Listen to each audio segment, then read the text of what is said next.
Las hormonas.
Okay, good evening, guys. Audible ആണോ ഞാൻ?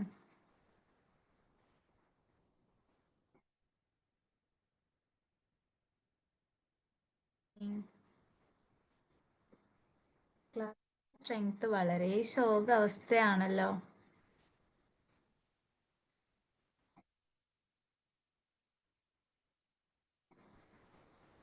കഴിഞ്ഞ ക്ലാസ്സിൽ ഇത്രയും തന്നെ ഉണ്ടായിരുന്നുള്ളൂ.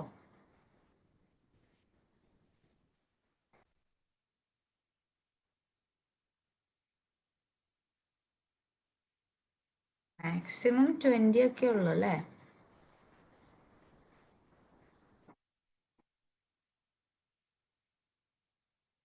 Okay, let it be. നമുക്ക് നമ്മുടെ ക്ലാസ് നോക്കാം. ഓക്കെ, കഴിഞ്ഞ ക്ലാസ്സിൽ എവിടം വരെ എടുത്തിട്ടുണ്ടായിരുന്നു? എന്തായിരുന്നു എടുത്ത ടോപ്പിക്?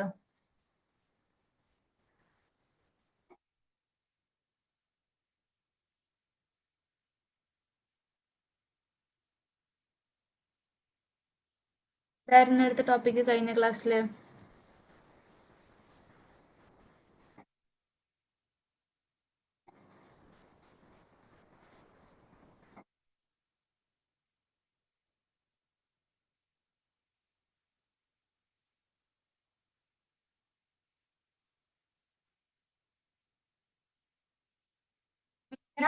എന്താ എടുത്തെന്നുള്ളത് നിങ്ങളൊന്ന് റെസ്പോണ്ട് ചെയ്യ്. എനിക്ക് നിങ്ങൾ കേൾക്കുന്നുണ്ടോ, അവിടെ ഉണ്ടോ, ഞാൻ പറയുന്നത് കേൾക്കുന്നുണ്ടോ എന്നൊക്കെ അറിയാൻ വേണ്ടിയിട്ടാണ്. ഉറങ്ങി എല്ലാവരും ഇരുന്ന്?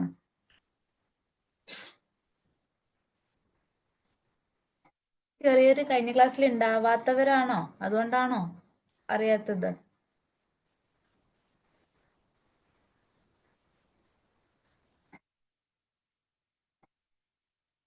ആരും ഉണ്ടായിരുന്നില്ല? ഒന്നും ഓർമ്മയില്ല കഴിഞ്ഞ ക്ലാസ്സിനെ കുറിച്ചിട്ട്? മൗര്യൻ എംപയറിന് എടുത്തതായിട്ട് ഓർക്കുന്നുണ്ടോ?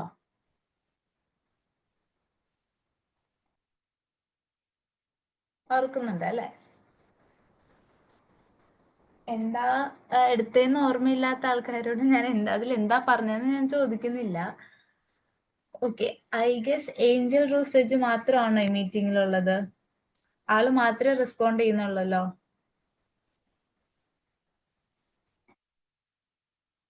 ഏഞ്ചലെ നമ്മൾ രണ്ടുപേരേ ഉള്ളൂ എന്ന് തോന്നുന്നു. ബാക്കിയുള്ളവരൊക്കെ എവിടെ പോയി? പേര് ടൈപ്പ് ചെയ്തിട്ട് പോയോ? 5 പേര് 6 പേരേ ഉള്ളൂ. നിങ്ങളെങ്കിലും റെസ്പോണ്ട് ചെയ്യാണ്ടിരുന്നു കഴിഞ്ഞാൽ എങ്ങനെയാ ശരിയാവാ?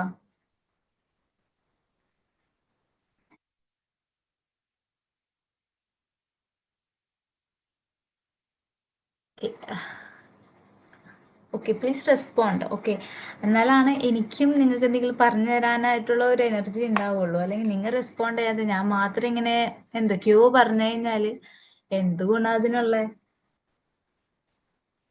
ഓക്കെ, റെസ്പോണ്ട് ചെയ്യൂ കേട്ടോ പ്ലീസ്.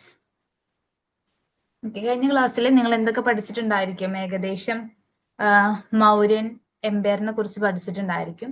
അതിന്റെ സോഴ്സസ് എന്തായെന്ന് കണ്ടിട്ടുണ്ടാവും. ആൻഡ് ഇമ്പോർട്ടന്റ് ആയിട്ടുള്ള റൂളേഴ്സിനെ പഠിച്ചിട്ടുണ്ടാവും.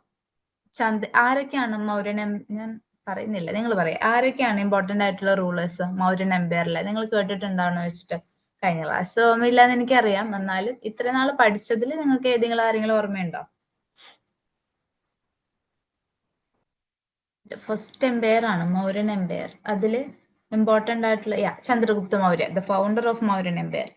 കറക്റ്റ് ആണ്. ആൻഡ് ചന്ദ്രഗുപ്തയുടെ മകൻ ആരായിരുന്നു? ദെൻ ചന്ദ്രഗുപ്ത മൗര്യ. പിന്നെ രണ്ടാമത്തെ സെക്കൻഡ് റൂളർ ആരായിരുന്നു?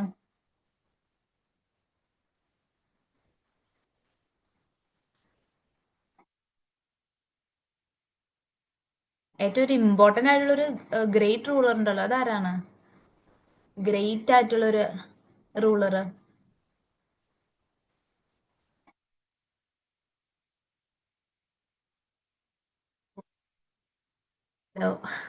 എടാ, ഞാൻ മൗര്യൻ എംപയറത്തെ റൂളേഴ്സിനെയാ ചോദിക്കുന്നത്.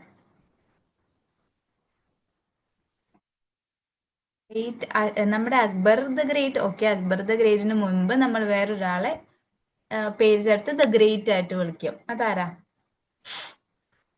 അക്ബറിനും ഒരുപാട് നാള് മുമ്പ് ദ ഫസ്റ്റ് ഇന്ത്യൻ റൂളർ ആണ് ഗ്രേറ്റ് നമ്മൾ വിളിക്കുന്നത്. ആർക്കും അറിയില്ല?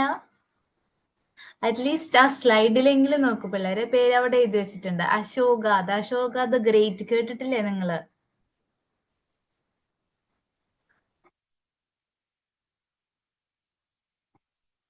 ഇത് നനഞ്ഞ ക്ലാസ് ആണോ? എന്നെയും കൂടെ നിങ്ങൾ ഇരുത്തി ഉറക്കല്ലേ? Okay, Ashoka the great third വരുന്ന റൂളറാണ്. നമ്മുടെ ചന്ദ്രഗുപ്ത മൗര്യന് ശേഷം ബിന്ദുസാര വരുന്നുണ്ട്. അതിനുശേഷം ബിന്ദുസാരയുടെ മകനാണ് നമ്മുടെ അശോകൻ, കിങ് അശോക. ഏറ്റവും ഇമ്പോർട്ടന്റ് ആയിട്ടുള്ള, ഒരിക്കലും നിങ്ങൾ മറക്കാൻ പാടില്ലാത്ത ഒരു കിങ് ആണ്. ഇൻ കേസ് നിങ്ങൾ UPSC എഴുതാൻ ആഗ്രഹിക്കുന്നവരാണെന്നുണ്ടെങ്കിൽ നിങ്ങൾ തലകുത്തി നിന്ന് പഠിക്കേണ്ട ഒരു കിങ് ആണ് ആര്? അശോകൻ. ഒരിക്കലും മറക്കാൻ പാടില്ല. എങ്ങനെ വന്നാലും ഒരു ക്വസ്റ്റ്യൻ എന്തായാലും UPSC ഉണ്ടാവും അശോകനെ കുറിച്ചിട്ട്. അശോകന്റെ അഡ്മിനിസ്ട്രേറ്റീവ് റിഫോംസ് ആയാലും ആളുടെ ഇൻസ്ക്രിപ്ഷൻസ് ആയാലും ഏറ്റവും വെരി വെരി വെരി ഇമ്പോർട്ടന്റ് ആണ്. ഇപ്പോഴേ നിങ്ങൾ എഴുതി പഠിച്ചോ. അശോക ഇറ്റ്സ് വെരി ഇമ്പോർട്ടന്റ് ആണ് കേട്ടോ. നമ്മുടെ ഹിസ്റ്ററിയില്, ഇന്ത്യൻ ഹിസ്റ്ററിയിലെ one of the most important ആയിട്ടുള്ള കിങ് ആണ് അശോക. ഓക്കെ, അപ്പൊ നമുക്ക് ഇനി അശോകന്റെ ഇൻസ്ക്രിപ്ഷൻസ് നോക്കാം. ഇതുവരെയുള്ള ക്ലാസ് കഴിഞ്ഞ ക്ലാസ്സിൽ കഴിഞ്ഞിട്ടുണ്ട് ഇതുവരെ. ചാണക്യൊക്കെ എടുത്തിട്ടുണ്ടായിരുന്നില്ലേ കഴിഞ്ഞ ക്ലാസ്സിൽ? ദെൻ നമുക്ക് കണ്ടിന്യൂ ചെയ്യാം. അശോകന്റെ ഇൻസ്ക്രിപ്ഷൻസ്. എന്താണ് ഇൻസ്ക്രിപ്ഷൻസ്? കുറെ കേട്ടിട്ടുണ്ടായിരിക്കുമല്ലോ ഇൻസ്ക്രിപ്ഷൻ എന്നുള്ളത്. എന്താണ് അതുകൊണ്ട് നമ്മൾ ഉദ്ദേശിക്കുന്നത്? എന്താണ്?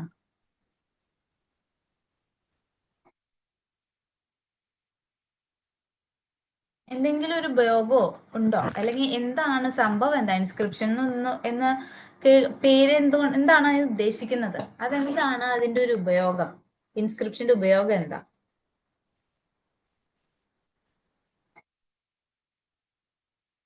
എനിവൺ? ആർക്കെങ്കിലും പറയാമോ എന്താണ് അതിന്റെ ഒരു ഡെഫിനിഷൻ? എന്താണ് ഇൻസ്ക്രിപ്ഷന്റെ? സിമ്പിൾ ആയിട്ട് പറയാനായിട്ട് പറ്റുമോ? To make people aware. Yeah. പിന്നെ ദെൻ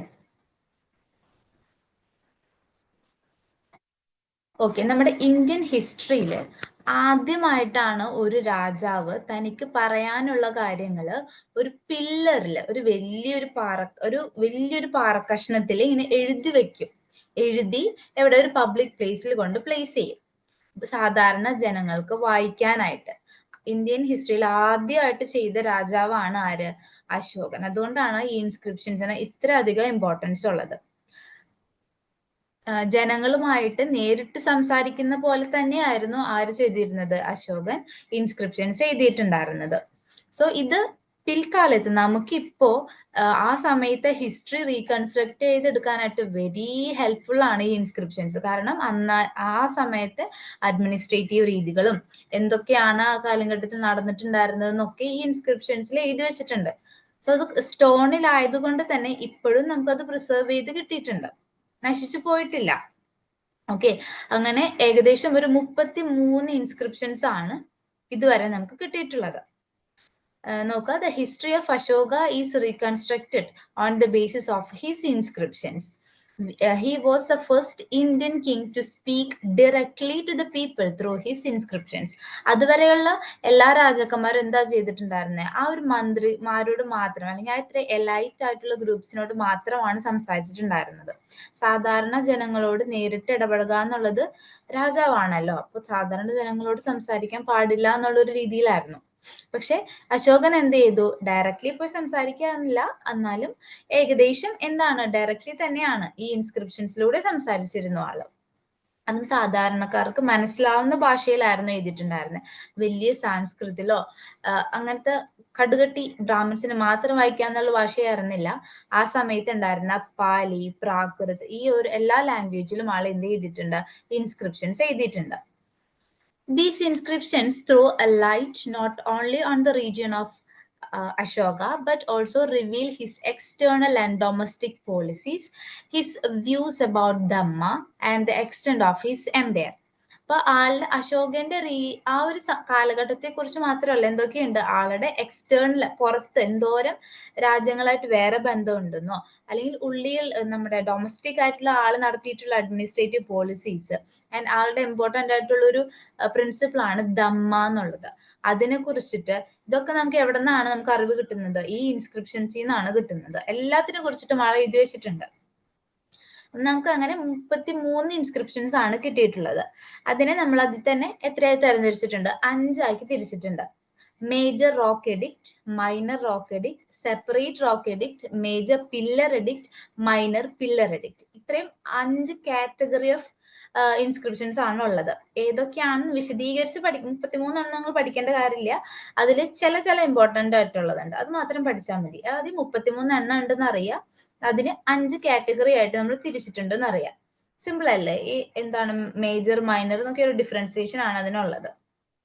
ഓക്കെ, ഇതിനെ മനസ്സിലായോ? എന്താണ് ഇൻസ്ക്രിപ്ഷൻ, എന്താണ് അതുകൊണ്ട് അശോകൻ ഉദ്ദേശിച്ചിരുന്നത്, എത്ര എണ്ണം ഉണ്ട്, എത്ര കാറ്റഗറി ഓഫ് ഉണ്ട് എന്നൊക്കെ മനസ്സിലായോ?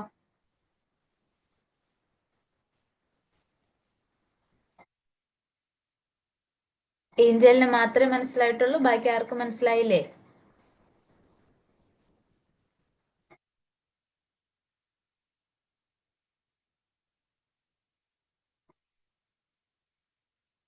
Okay, then they are the first written records evidence of Indian history. അതായത് ഇതൊരു ഒതന്റിക് സോഴ്സ് ആണ്, അതായത് ഒരു രാജാവ് തന്നെ എഴുതിയേക്കുന്നതാണ്. സോ അത്രയും എന്തുണ്ട്, ഒതന്റിസിറ്റി അതിനുണ്ട് ആ ഇൻസ്ക്രിപ്ഷൻസിന്. They were deciphered for the first time by James Prinsep in 1837.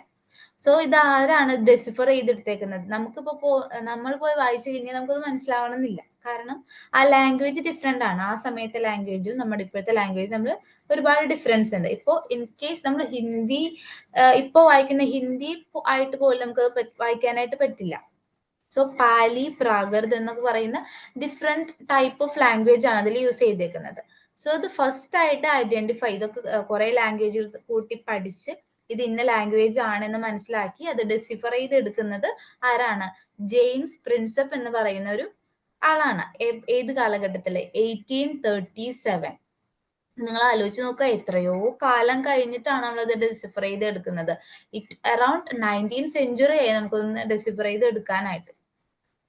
The inscriptions were written in Pali language, and exception being Kandahar inscription, which were written in Greek and Aramaic language and hence bilingual. അതായത് എന്താണ് പറയുന്നത്, നമ്മുടെ ഇന്ത്യക്കകത്ത് നിന്ന് കിട്ടിയേക്കുന്ന ഇൻസ്ക്രിപ്ഷൻസിൽ ഭൂരിഭാഗവും use ചെയ്തേക്കുന്നത് പാലി, Prakrit languages ആണ്. ഇവിടെ നമ്മുടെ ഇന്ത്യക്കകത്ത് ജനങ്ങൾക്ക് വായിക്കാൻ പറ്റുന്ന രീതിയിലുള്ള ലാംഗ്വേജ് ആയിരുന്നു. പക്ഷേ അതിന്റെ എക്സെപ്ഷൻ ഉള്ളത് കാണ്ഡഹാർ ഇൻസ്ക്രിപ്ഷൻ ആണ്. അതായത് ഇപ്പൊ നമ്മുടെ കറന്റ് ഇന്ത്യക്ക് പുറത്ത് കാണ്ഡഹാർ റീജിയൺ അല്ലേ, അഫ്ഗാനിസ്ഥാൻ ഒരു റീജിയൺ ആണ്. ആ ഒരു റീജിയണിൽ വന്നപ്പോഴത്തേക്കും അവിടെ നമുക്കൊരു ഇൻസ്ക്രിപ്ഷൻ കിട്ടിയിട്ടുണ്ട്. അവിടെ യൂസ് ചെയ്തേക്കുന്ന ലാംഗ്വേജ് ഏതാണ്? പാലി ആണോ? അല്ല. കാരണം അവിടെ കുറച്ചും കൂടി സെൻട്രൽ ഏഷ്യൻ പീപ്പിൾ ആയിട്ട് ടച്ച് ഉള്ള റീജിയൺ ആണ്. അതുകൊണ്ട് അവിടുത്തെ ലാംഗ്വേജ് എന്താണ്? ഗ്രീക്ക് ആൻഡ് അറമായിക് ആണ്. അതുകൊണ്ട് ആ സ്ഥലത്തേക്ക് പോയപ്പോഴത്തേക്ക് യൂസ് ചെയ്തിരിക്കുന്ന ലാംഗ്വേജ് ഡിഫറെന്റ് ആണ്. സോ ഓരോ സ്ഥലത്തെ പീപ്പിളിന്റെ ലാംഗ്വേജ് അനുസരിച്ചിട്ടാണ് അന്നത്തെ കാലത്ത് ആരെഴുതിയിട്ടുള്ളത്? അശോക ഈ ഇൻസ്ക്രിപ്ഷൻസ് റെഡിയാക്കിയിട്ടുള്ളത്. അപ്പൊ അത്രയും കൺസേൺ അദ്ദേഹത്തിന് ഉണ്ടായിരുന്നു ജനങ്ങളോട്. ഓരോ രാജ്യത്തെ ഓരോ സ്ഥലത്തെ ജനങ്ങളും തന്റെ ഇൻസ്ക്രിപ്ഷൻസ് വായിക്കുന്ന രീതിയിലായിരിക്കണം എന്നുള്ള ഒരു ഇമ്പോർട്ടൻസ് അദ്ദേഹം കൊടുത്തതുകൊണ്ടാണ് പല രാജ്യത്തും അവർക്ക് അനുയോജ്യമായിട്ടുള്ള ലാംഗ്വേജ് അദ്ദേഹം ചൂസ് ചെയ്തിട്ടുള്ളത്. The script used in inscriptions is Brahmi. Brahmi എന്ന് പറഞ്ഞിട്ടുള്ള ഒരു സ്ക്രിപ്റ്റ് ആണ്. അത് സ്ക്രിപ്റ്റിന്റെ പേരാണ്. ഓക്കെ, അത് യൂസ് ചെയ്തിട്ടുള്ളത്. അതിനൊരു എക്സെപ്ഷൻ വരുന്നത് ഒരേ ഒരു ഇൻസ്ക്രിപ്ഷൻസില് മനുഷ്യരാന്ന് ആ സ്ഥലത്ത് നിന്ന് കിട്ടിയിട്ടുള്ള ഒരു ഇൻസ്ക്രിപ്ഷനിൽ മാത്രം യൂസ് ചെയ്തിരിക്കുന്നത് ഖരോഷ്ടി എന്ന് പറഞ്ഞിട്ടുള്ള സ്ക്രിപ്റ്റ് ആണ്. ഓക്കെ, അപ്പോ ലാംഗ്വേജ് ഏതാന്ന് ചോദിക്കഴിഞ്ഞാൽ എന്ത് പറയണം? പാലി ലാംഗ്വേജ്, ഗ്രീക്ക് ആൻഡ് അറമായിക്, ഇതാണ് യൂസ് ചെയ്തിരിക്കുന്ന ലാംഗ്വേജ്. ഇനി സ്ക്രിപ്റ്റ് ഏതാന്ന് ചോദിക്കുകയാണെങ്കിൽ എന്ത് പറയണം? ബ്രഹ്മിയും ഉണ്ട്, ഖരോഷ്തിയും ഉണ്ട്. ഇത് തമ്മിലുള്ള ഡിഫറൻസ് എന്താണ്? ബ്രഹ്മി എഴുതുന്നത് ലെഫ്റ്റ് ടു റൈറ്റ് ആണ്, സാധാരണ നമ്മൾ എഴുതുന്ന പോലെ. ദെൻ ഖരോഷ്ടി സ്ക്രിപ്റ്റ് നമ്മുടെ അറബിക് എഴുതുന്ന പോലെയാണ്, റൈറ്റ് ടു ലെഫ്റ്റ് എന്നാണ് എഴുതുക. സോ അങ്ങനെ ഡിഫറെന്റ് ടൈപ്സ് ഓഫ് സ്ക്രിപ്റ്റും ആര് യൂസ് ചെയ്തിട്ടുണ്ട്? അശോകൻ യൂസ് ചെയ്തിട്ടുണ്ട്. ദെൻ ഇപ്പോ രണ്ട് ഇമ്പോർട്ടന്റ് ആയിട്ടുള്ള ഇൻസ്ക്രിപ്ഷൻസിന്റെ പേര് നമ്മളിവിടെ പറഞ്ഞിട്ടുണ്ടായിരുന്നു. ഏതൊക്കെയാണ്? കാണ്ഡഹാർ ഇൻസ്ക്രിപ്ഷൻ, അവിടെയാണ് ഡിഫറെന്റ് ഒരു ലാംഗ്വേജ് യൂസ് ചെയ്തിട്ടുള്ളത്. ദെൻ മനുഷ്യര എന്ന് പറയുന്ന ആ ഒരു ഇൻസ്ക്രിപ്ഷൻസിൽ സെപ്പറേറ്റ് സ്ക്രിപ്റ്റ് ആണ് യൂസ് ചെയ്തിരിക്കുന്നത്. ദെൻ വേറെ രണ്ട് ഇൻസ്ക്രിപ്ഷൻസ് ഏതാണ് ഇമ്പോർട്ടന്റ് ആയിട്ടുള്ളത്? ഒന്ന് മസ്കി ആൻഡ് ഗിർജ്ര. അതിലെന്താണ് ഇമ്പോർട്ടന്റ് ഉള്ളത്? ഈ രണ്ട് ഇൻസ്ക്രിപ്ഷൻസിലാണ് അശോകയുടെ ആക്ച്വൽ ആയിട്ടുള്ള പേര് ഉള്ളത്. ബാക്കി ഒന്നിലും ആളുടെ പേരല്ല കൊടുത്തിട്ടുള്ളത്. ചിലതില് ദേവാനാം പ്രിയദർശി എന്നൊക്കെ പറഞ്ഞിട്ടുള്ള പേരാണ്. പിന്നെയാണ് അത് നമ്മളത് ഡെസിഫർ ചെയ്ത് എന്താണ് അത് അശോകന്റെ ആണെന്ന് കണ്ടുപിടിച്ചത്.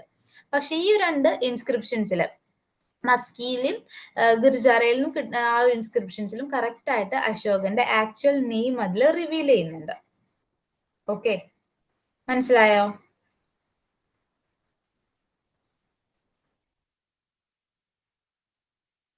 മനസ്സിലായോ?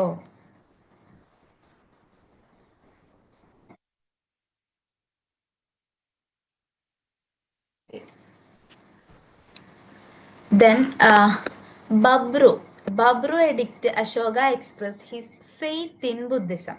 ഇതാണ് ഞാൻ പറഞ്ഞത്, എല്ലാ ഇൻസ്ക്രിപ്ഷൻ നിങ്ങൾ പഠിക്കണ്ട, പക്ഷെ ഇമ്പോർട്ടന്റ് ആയിട്ടുള്ള കുറച്ച് സാധനങ്ങൾ, ഇപ്പൊ നെയിം റിവീൽ ചെയ്തതായാലും ലാംഗ്വേജ് ആയാലും. ഇപ്പൊ നോക്കൂ, ആള് ഏത് ഫെയ്ത്ത് ആയിരുന്നു എന്ന് പറയുന്നത് ഒരു എഡിക്റ്റ് ആണ്. ഏതാണ്? ബാബ്രു ആണ്. ബാബ്രു എഡിക്റ്റിലാണ് അശോകൻ ബുദ്ധിസ്റ്റ് ആണ് എന്നുള്ളത് നമുക്ക് കിട്ടുന്നത്. അത്രയും മറ്റേതിലൊന്നും ആളുടെ ഫെയ്ത്ത് ആള് റിവീൽ ചെയ്യുന്നില്ല, പക്ഷെ ഇതില് ആള് ഫെയ്ത്ത് ആള് റിലീവ് ചെയ്യുന്നുണ്ട്. ദെൻ നെക്സ്റ്റ് നോക്കൂ, അതുപോലെ ഇമ്പോർട്ടന്റ് ആയിട്ടുള്ള വേറൊരെണ്ണമാണ് Barabar cave inscription. Ashoka declared his secular policy. അതായത് ആള് ഒരു റിലീജിയസ്ലി ടോളറന്റ് ആയിട്ടുള്ള ഒരാളാണ്. വേറെ ഏത് ഇപ്പൊ ആള് ബുദ്ധിസം ആണെന്നുണ്ടെങ്കിലും തന്റെ ജനങ്ങൾ ഏത് മതത്തിൽ വിശ്വസിച്ചാലും ആൾക്കൊരു പ്രശ്നമില്ലായിരുന്നു. എന്റെ രാജാവ് ഏത് മതമാണ് അത് തന്നെ ജനങ്ങളും സ്വീകരിക്കണം എന്നുള്ള നിർബന്ധമൊന്നും ആർക്കും ഉണ്ടായിരുന്നില്ല. അശോകന് ഉണ്ടായിരുന്നില്ല. ആള് പറഞ്ഞു എനിക്ക് ഇതാണ് ഇഷ്ടം, നിങ്ങൾക്ക് ഏതാണ് വിശ്വസിക്കാൻ ഇഷ്ടമായിട്ടുള്ളത് അത് നിങ്ങൾ വിശ്വസിക്കുക. ആ ഒരു പോളിസി ആളുടെ സെക്യുലർ പോളിസി ഏതൊരു ഇൻസ്ക്രിപ്ഷനിലാണ് വരുന്നത്? അത് ബരാബർ കേവിലുള്ള ഇൻസ്ക്രിപ്ഷനിലാണ് അത് പറയുന്നത്. Then Sarnath pillar inscription. സാരാനാഥിന്റെ പ്രത്യേകത എന്താ? സാരാനാഥ് കേട്ടിട്ടുണ്ടോ വേറെ എവിടെയെങ്കിലും?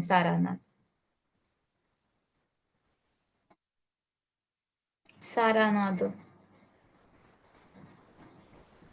കേട്ടിട്ടുണ്ടോ?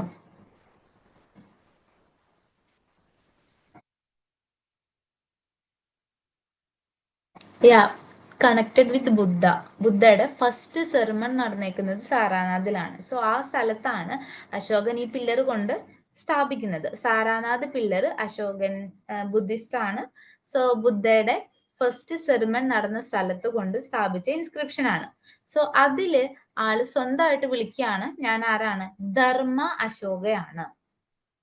ധർമ്മ അശോകയാണെന്ന് വിളിക്കുന്ന പില്ലറാണ് Sarnath pillar. Okay, then Rummindei pillar എന്താണുള്ളത്? Ashoka talks about land grant made to the monasteries and tax concessions given to them. ഓരോ പില്ലറിനും ഓരോരോ ഇൻസ്ക്രിപ്ഷൻസിനും അതിൻ്റെതായ പ്രത്യേകതകളുണ്ട്. Then the second and the 11th separate rock edicts, Ashoka elaborates on his ധർമ്മ. അതായത് ആളുടെ ഒരു ഇമ്പോർട്ടന്റ് ആയിട്ടുള്ള പോളിസിയാണ് ധർമ്മ എന്നുള്ളത്, അല്ലെങ്കിൽ ധമ്മ. അതിന് വേണ്ടിയിട്ട് ആള് കുറെ ഓഫീസേഴ്സിനെ വരെ നിയമിച്ചിരുന്നു. ധമ്മ മഹാമാത്ര എന്ന പേരിലുള്ള കുറെ ഓഫീസേഴ്സ് ഉണ്ടായിരുന്നു.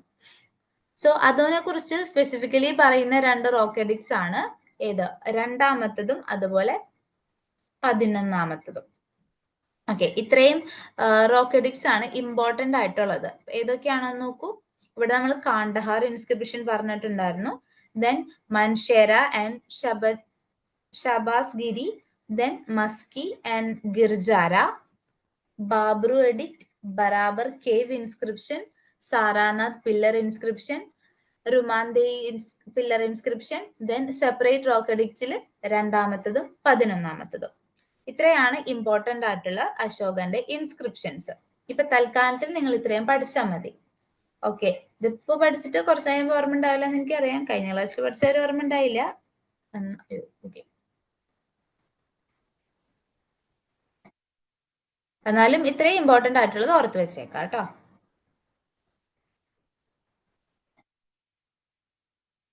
ഡൗട്ട് ഒന്നുമില്ലല്ലോ? ഉണ്ടോ ഡൗട്ട്?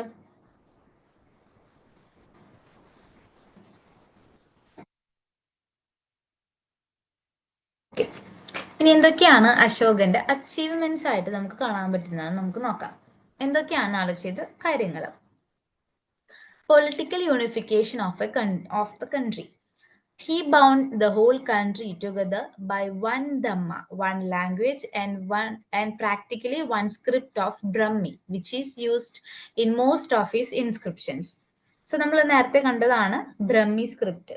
സോ ഇപ്പൊ നമ്മൾ പറയില്ലേ 1 nation 1 election എന്നൊക്കെ കേട്ടിട്ടുണ്ടാവില്ലായിരിക്കും. ഇപ്പൊ ഈ ഒരു ജാതി ഒരു മതം ഒരു ദൈവം അങ്ങനത്തെ ഒരു പോലത്തെ കൺസെപ്റ്റ് ആണ് ഈ പറയുന്ന 1 Dhamma, 1 language and 1 script.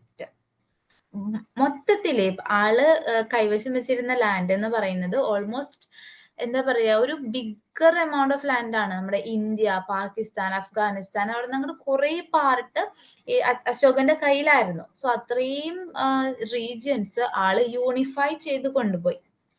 അതിനൊക്കെ ആൾ ഉപയോഗിച്ചിരുന്ന കാര്യങ്ങളാണ് ധമ്മ എന്ന് പറയുന്നത് എന്താണ്? ആളുടെ ഒരു പോളിസിയാണ്, റിലീജിയസ് പോളിസി എന്ന് വേണമെങ്കിൽ നമുക്ക് പറയാം.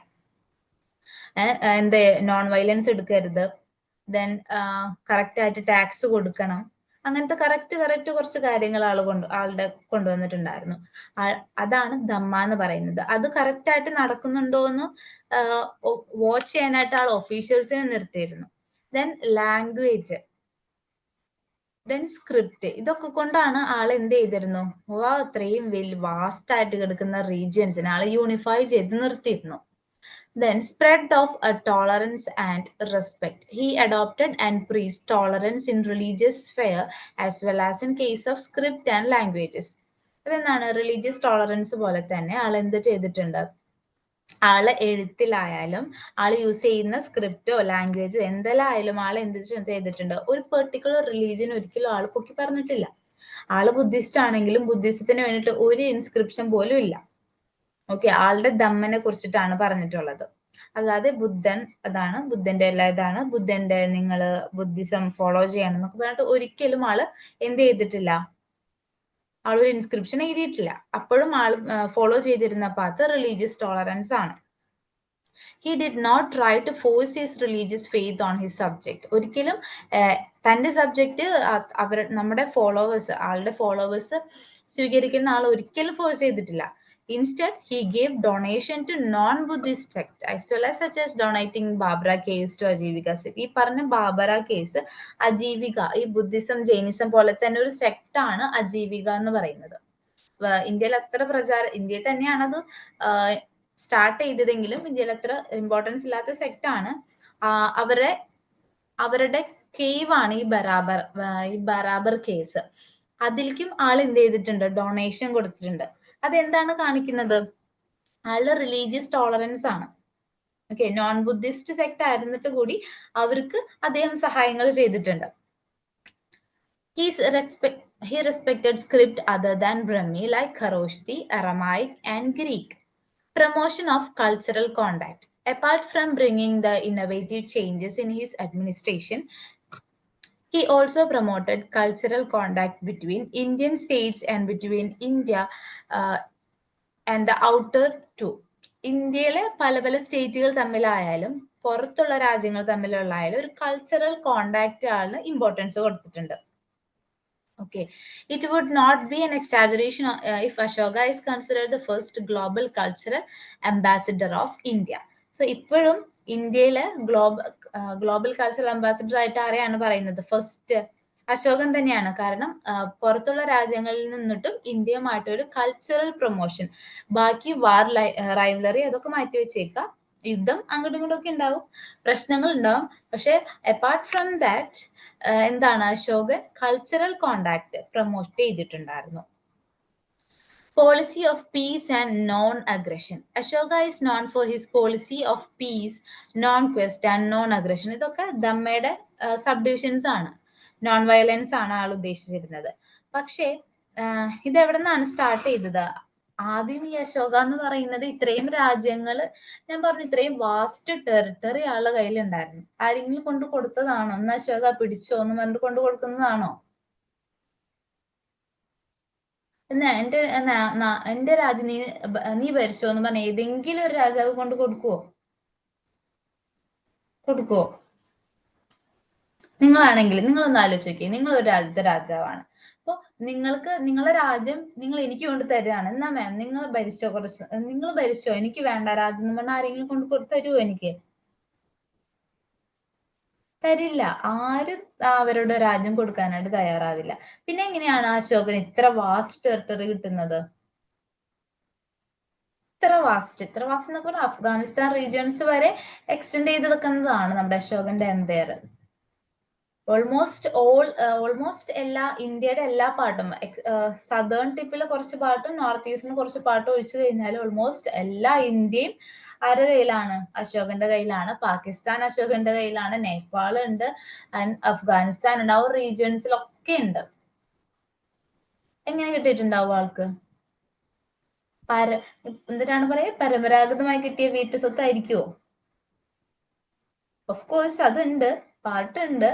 പക്ഷെ ഇത്രയും വാസ്റ്റ് ലാൻഡ് കിട്ടുമോ? കിട്ടത്തില്ല. ആള് തന്നെ യുദ്ധം ചെയ്ത് പിടിച്ചടക്കിയതാണ് ഇത്രയും നാള്. എന്നിട്ട് ആള് പറയാണ് നിങ്ങൾ എന്ത് ചെയ്യണം? നോൺ വയലൻസ് സ്വീകരിക്കണം, പീസ് ആയിരിക്കണം, അഗ്രഷൻ പാടില്ല എന്നൊക്കെ. എന്തെങ്കിലും ഒരു ഇത് നിങ്ങൾക്ക് തോന്നുന്നുണ്ടോ അവിടെ? എന്തെങ്കിലും ഒരു കോൺട്രഡിക്ഷൻ?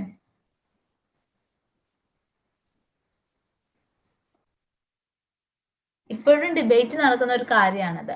കാരണം നമ്മുടെ ഒഡീഷയില് വന്ന ആ സമയത്ത് കലിംഗ എന്നാണ് ഒഡീഷയുടെ പേര്. അവസാനമായിട്ട് നമ്മുടെ അശോകൻ യുദ്ധം ചെയ്യുന്നത് ഒഡീഷയിലാണ്. ഒഡീഷയില് കലിംഗയിൽ ചെന്നിട്ട് അവര് യുദ്ധം ചെയ്ത് അശോകൻ ഓൾറെഡി ജയിക്കുകയാണ്. അശോകൻ ജയിച്ചു, വിക്ടറി അശോകന്റെ കയ്യിലാണ്. പക്ഷെ അത് കഴിഞ്ഞിട്ട് ആ ഒരു യുദ്ധകളത്തിലേക്ക് അശോകൻ ചെന്ന് നോക്കുമ്പോൾ ഒരുപാട് മൃതശരീരങ്ങളും ആ മൃതശരീരങ്ങൾക്ക് അടുത്തിരിക്കുന്ന അവരുടെ ബന്ധുക്കളും കുട്ടികളും ഭാര്യമാരും ഒക്കെ കാണുമ്പോഴത്തേക്ക് ഇവർക്ക് അറിയണം മരിച്ചു കിടക്കുന്ന ആൾക്കാരെ കണ്ടിട്ട്. സോ ഇതാണ് അശോകനെ തിരിച്ചു ചിന്തിക്കാനായിട്ട് കാരണമാക്കിയതെന്നാണ് ഹിസ്റ്ററി പറയുന്നത്. അതായത് അന്നേ പിന്നെ അശോകൻ ബെറിഘോഷ എന്നായിരുന്നു അശോകന്റെ ഒരു സ്ലോഗൻ. അതായത് വാർ വേണം എന്നുള്ളതായിരുന്നു, യുദ്ധം വേണം എന്നുള്ളതായിരുന്നു. പക്ഷെ അത് മാറ്റി ആളെന്താക്കി, ധമ്മഘോഷ, ധർമ്മമാണ്, നന്മയാണ് ചെയ്യേണ്ടത് എന്നുള്ളത് ആള് മാറ്റിയത് ഏത് യുദ്ധത്തിന് ശേഷമാണ്? കലിംഗ യുദ്ധത്തിന് ശേഷമാണ്. ഓക്കെ, ദെൻ ഇത്രയാണ് നമ്മുടെ അശോകന്റെ മെയിൻ ആയിട്ട് നടക്കുന്ന അച്ചീവ്മെന്റ്സ്. പഠിക്കണമെന്നൊന്നുമില്ല, ജസ്റ്റ് വായിച്ചാൽ മതി അശോകൻ ആരായിരുന്നു എന്നുള്ളത്, അശോകൻ എന്തൊക്കെയാണ്, അശോകന്റെ ഐഡിയാസ് എന്താന്ന് പറഞ്ഞ അതൊന്ന് ജസ്റ്റ് വായിച്ചാൽ മതി കേട്ടോ. ദെൻ ഇനി നമുക്ക് നേരെ എവിടേക്ക് പോവാം? മൗര്യൻ അഡ്മിനിസ്ട്രേഷനിലേക്ക് പോവാം. അവരെങ്ങനെയാണ് ആ രാജ്യം എന്തൊക്കെ രീതിയിലാണ് ഭരിച്ചിട്ടുണ്ടായിരുന്നതെന്ന്. The Mauryan period was marked by innovative administrative policies. The king was the fountainhead of all powers, though it is said that Mauryan kings, especially Ashoka, claimed paternal despotism rather than divine rule. So അതിക്ക് മുന്ന് വരെ, നമ്മുടെ അശോകനൊക്കെ മുന്ന് വരെ നമ്മുടെ Vedic റീജിയനിലായാലും മഗധയിലായാലും ഒരു നമ്മുടെ കിങ്ങിന് ഒരു ഡിവൈനിറ്റി കൊടുക്കുന്ന ഒരു പതിവ് ഉണ്ടായിരുന്നു. ഡിവൈനിറ്റി നമ്മൾ ഉദ്ദേശിക്കുന്നത് എന്താണ്? ദൈവത്തിന്റെ പ്രതിപുരുഷൻ. രാജാവ് എന്ന് പറയുന്നത് ഭൂമിയിലെ ദൈവമാണ്. ദൈവം തെരഞ്ഞെടുക്കുന്ന ആളാണ് രാജാവാകുന്നത്. ഒരു ഡിവൈനിറ്റി കൊടുക്കുമായിരുന്നു. പക്ഷെ അശോകൻ അതിന് ആഗ്രഹിച്ചിട്ടില്ല. അശോകൻ എന്താണ്, അതിൽ കൂടുതലും എന്താണ്, എൻ്റെ അച്ഛൻ രാജാവായിരുന്നു, സോ ഞാൻ രാജാവാ, എന്നെ അങ്ങനെ പാരമ്പര്യത്തോട് കിട്ടിയെന്ന് പറയാം. അങ്ങനെയാണ് അശോകൻ എന്താ പറയാ ആളുടെ പവർ ക്ലെയിം ചെയ്തിട്ടുണ്ടായിരുന്നത്. ഒരിക്കലും ദൈവത്തിന്റെ പ്രതിപുരുഷനാണെന്നോ ദൈവമാണെന്നോ ആള് ആക്കിയിട്ടില്ല. അത് പിന്നീടാണ് മൗര്യൻ കിങ്ങിന്റെ അവിടെ നിന്ന് അങ്ങോട്ട് എല്ലാവരും അങ്ങനെ തന്നെയാണ്. പിന്നെയും വരുമ്പോഴത്തേക്കും കുഷാൻസ് ആണ് പിന്നെയും ഡിവൈനിറ്റി കൊണ്ടുവരുന്നത്. ദെൻ ഇൻ അർത്ഥശാസ്ത്ര, അർത്ഥശാസ്ത്രം എന്താണ്, ആ രീതിയിലാണ് അർത്ഥശാസ്ത്ര. അർത്ഥശാസ്ത്ര മൗര്യൻ ഹിസ്റ്ററി പറയുമ്പോൾ ഒട്ടും വിട്ടുകളയാൻ പറ്റാത്ത ഒരാളാണല്ലോ. ആള് കിങ് അല്ല, ഇറ്റ്സ് ചാണക്യ ഓർ കൗഡല്യ, രണ്ടും ഒന്ന് തന്നെ. ചാണക്യയുടെയാണ് അർത്ഥശാസ്ത്ര. ദ കൺസെപ്റ്റ് ഓഫ് സപ്ത അംഗരാജ്യ. സപ്ത മീൻസ് 7, സപ്ത അംഗരാജ്യ 7. സപ്ത മീൻസ് 7, അംഗ മീൻസ് പാർട്ട്. 7 പാർട്ടാണ് അല്ലെങ്കിൽ എലമെന്റ്സ് ആണ് ഒരു രാജ്യത്തിന് ഉണ്ടാവേണ്ടതെന്നാണ് അർത്ഥശാസ്ത്രയിൽ പറയുന്നത്. ഏതൊക്കെയാണ്? ഒന്നാമത്തെ ഇമ്പോർട്ടന്റ് ആയിട്ടുള്ള ആള് കിങ്. കിങ് ആണ് വൺ ഓഫ് ദ അല്ല, ദ മോസ്റ്റ് ഇമ്പോർട്ടന്റ് കിങ് ആണ്. ദെൻ കിങ്ങിനടിയിൽ ആര് വരണം? അമാത്യ ഉണ്ടാവണം. അമാത്യ മീൻസ് ബ്യൂറോക്രാറ്റ്സ് ഓർ മിനിസ്റ്റേഴ്സ്. അമാത്യ ഉണ്ടാവണം. ദെൻ ജനപദ, ടെറിട്ടറി ഉണ്ടാവണം. ഫോർട്ട്, അതാണ് ദുർഗ എന്ന് പറയുന്നത്, ഫോർട്ട് ഉണ്ടായിരിക്കണം. ദെൻ ട്രഷറി ഉണ്ടായിരിക്കണം. ദണ്ഡ എന്ന് പറയുന്നത് എന്താണ്? കുറ്റം ചെയ്താൽ ശിക്ഷ കൊടുക്കണം. ദെൻ മിത്ര എന്ന് പറയുന്നത് ആരാണ്? നമ്മുടെ ഒരു അല്ലി ഉണ്ടാവണം, നമുക്ക് കൂടെ നിൽക്കാൻ പറ്റുന്ന, നമ്മൾക്ക് വിശ്വസിക്കാൻ പറ്റുന്ന ഒരു, നമ്മുടെ കൂടെ നിൽക്കുന്ന ഒരു രാജ്യം. ഓക്കെ, അതുണ്ടാവണം. സോ ഇത്രയും 7 പാർട്ട് കൂടി ചേരുമ്പോഴാണ് ഒരു രാജ്യം ഉണ്ടാവുന്നതെന്നാണ് ആര് പറയുന്നത്? ചാണക്യ അർത്ഥശാസ്ത്രയിൽ പറയുന്നത്. Then Mauryan state was the first welfare state in India. It was the most centralized states in Indian history. It was also the state with well expanded and structured bureaucracy. And ഒരു കാര്യം കൂടെ ഞാൻ പറയട്ടെ, ഇപ്പൊ നമ്മൾ ഇത്രയും vast ആയിട്ട് history ഇവർക്ക് കിട്ടുന്നത് എന്തുകൊണ്ടാണ്? അത്രയും ഇൻസ്ക്രിപ്ഷനും അതിനുള്ള എവിഡൻസും നമുക്ക് കിട്ടിയിട്ടുള്ളതുകൊണ്ടാണ്. ഇതിക്ക് മുന്നുണ്ടായിരുന്നവര് ഇത്രയും നല്ലവരാണോന്നും ചിലപ്പോൾ ഇതിൽ നന്നായിട്ട് ഭരിച്ചിട്ടുണ്ടാവുന്നവരായിരിക്കും, പക്ഷെ അതിനൊന്നും ഹിസ്റ്ററി നമുക്ക് അതിന്റെ എവിഡൻസ് കിട്ടിയിട്ടില്ല. സോ അതുകൊണ്ട് തന്നെ മൗര്യനാണ് നമുക്ക് കിട്ടിയിട്ടുള്ള എവിഡൻസ്. അതുകൊണ്ട് നമുക്ക് അവരെ തന്നെ എന്താക്കാം, ഫസ്റ്റ് വെൽഫെയർ സ്റ്റേറ്റ് ആക്കിയിട്ട് പറയാം. ആൻഡ് മോസ്റ്റ് സെൻട്രലൈസ്ഡ് ആണ്. അതായത് കിങ് ആണ് അപ്പെക്സ് അതോറിറ്റി. എങ്ങനെ പോയാലും കിങ് തന്നെയാണ് important. Then central administration. At the central level, the king was assisted by council of ministers called മന്ത്രി പരിഷത്ത്. നമ്മുടെ ഇപ്പോൾ സെയിം കറന്റ് സിറ്റുവേഷൻ തന്നെയാണ് ഇപ്പോഴും.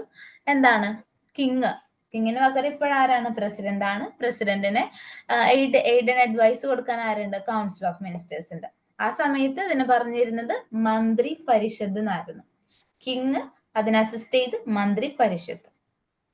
ഇനി മന്ത്രീസ് were advisors who received 12,000 panas per annum as salary. പണ ആ സമയം ശ്രദ്ധിച്ചേക്കാം. പണ എന്നാണ് ആ സമയത്തെ കറൻസിന് പറയുന്നത്.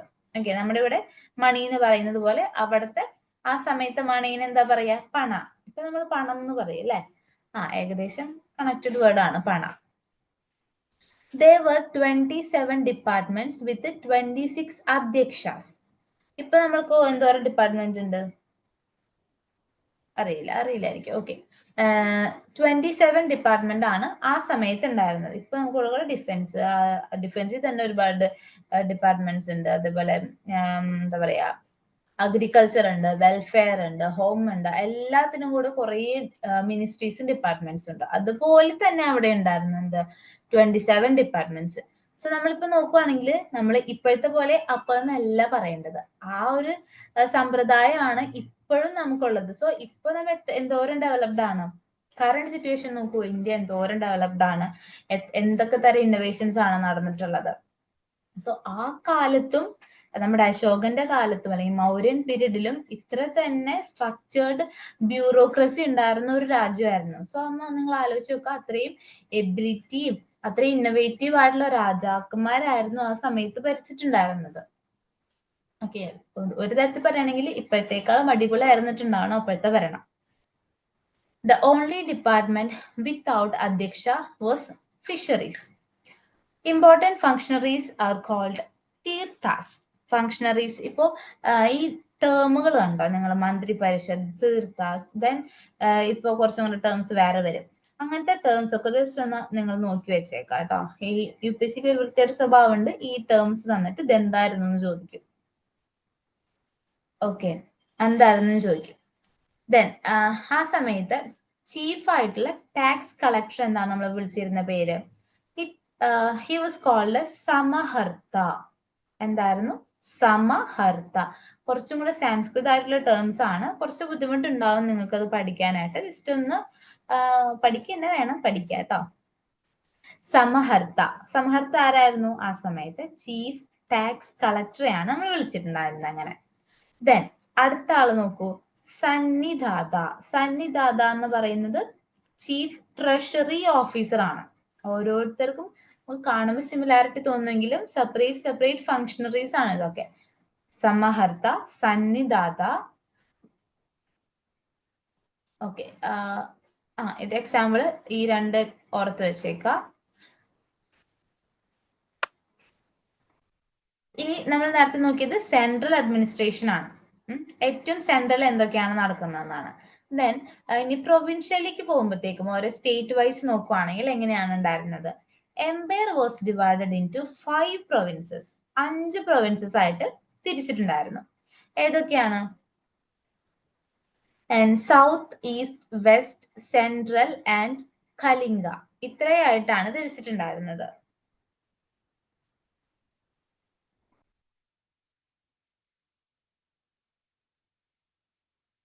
ഇത്രയായിട്ടാണ് തിരിച്ചിട്ടുണ്ടായിരുന്നത്. ഫസ്റ്റ് നോക്കാം, Ujjain was the capital of central province. കണ്ടോ, നിങ്ങൾ 5 പ്രൊവിൻസ് ആയിട്ട് ഇവിടെ തിരിച്ചിട്ടുണ്ടെങ്കിലും 5 പ്രൊവിൻസിനും അവരുടേതായ ക്യാപിറ്റലും ഉണ്ട്. ഓക്കെ, ഒരു നമ്മുടെ മൗര്യൻ എംപയറിന് മൊത്തത്തിൽ ഒരു ക്യാപിറ്റൽ ഉണ്ട്. അത് കൂടാതെ ഓരോ പ്രൊവിൻസസിനും അവരുടേതായ ക്യാപിറ്റൽ ഉണ്ട്. ഇപ്പൊ നമ്മൾ പറയില്ലേ, ഇന്ത്യക്ക് മൊത്തത്തിൽ ഒരു ക്യാപിറ്റൽ ആണ് ഡൽഹി. പക്ഷെ ഓരോ സ്റ്റേറ്റിനും, കേരളത്തിലാണെങ്കിൽ നമ്മുടെ ക്യാപിറ്റൽ ഏതാണ്? ട്രിവാൻഡ്രം ആണ്. അതുപോലെ തന്നെയാണ് മൗര്യന് മൊത്തത്തിൽ ഒരു ക്യാപിറ്റൽ ഉണ്ട്. അത് കൂടാതെ ഓരോ പ്രൊവിൻസിനും അവരുടേതായ ക്യാപിറ്റൽ ഉണ്ട്. സോ സെൻട്രൽ പ്രൊവിൻസിന് ക്യാപിറ്റൽ ആരാണ്? ഉജ്ജയിൻ ആണ്. ഉജ്ജയിൻ ആണ് സെൻട്രൽ ക്യാപിറ്റൽ. ദെൻ വെസ്റ്റേൺ സൈഡിലേക്ക് പോവുകയാണെങ്കിൽ അവിടെ ടാക്സിലെയാണ് ക്യാപിറ്റൽ. ഓക്കെ, ടാക്സിലെയാണ്. ദെൻ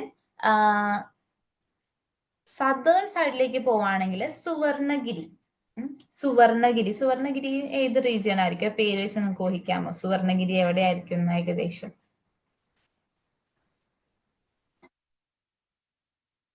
ആ പേര് കേട്ടിട്ട് സുവർണഗിരി.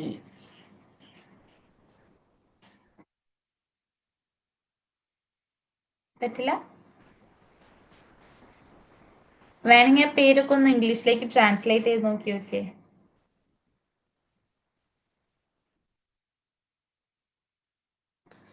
ഗിരിനഗർ അല്ല. ഇനി KGF ഫാൻസ് ആരും ഇല്ലേ? Okay, Suvarnagiri means Karnataka region ആണ്. നമ്മുടെ കോളാർ ഗോൾഡ് മൈൻസ് ഇല്ലേ, ഗോൾഡ് ഫീൽഡ്. KGF എന്താന്ന് കണ്ടിട്ടുണ്ടാവല്ലോ. KGF കാണാത്തവരുണ്ട് അതില്?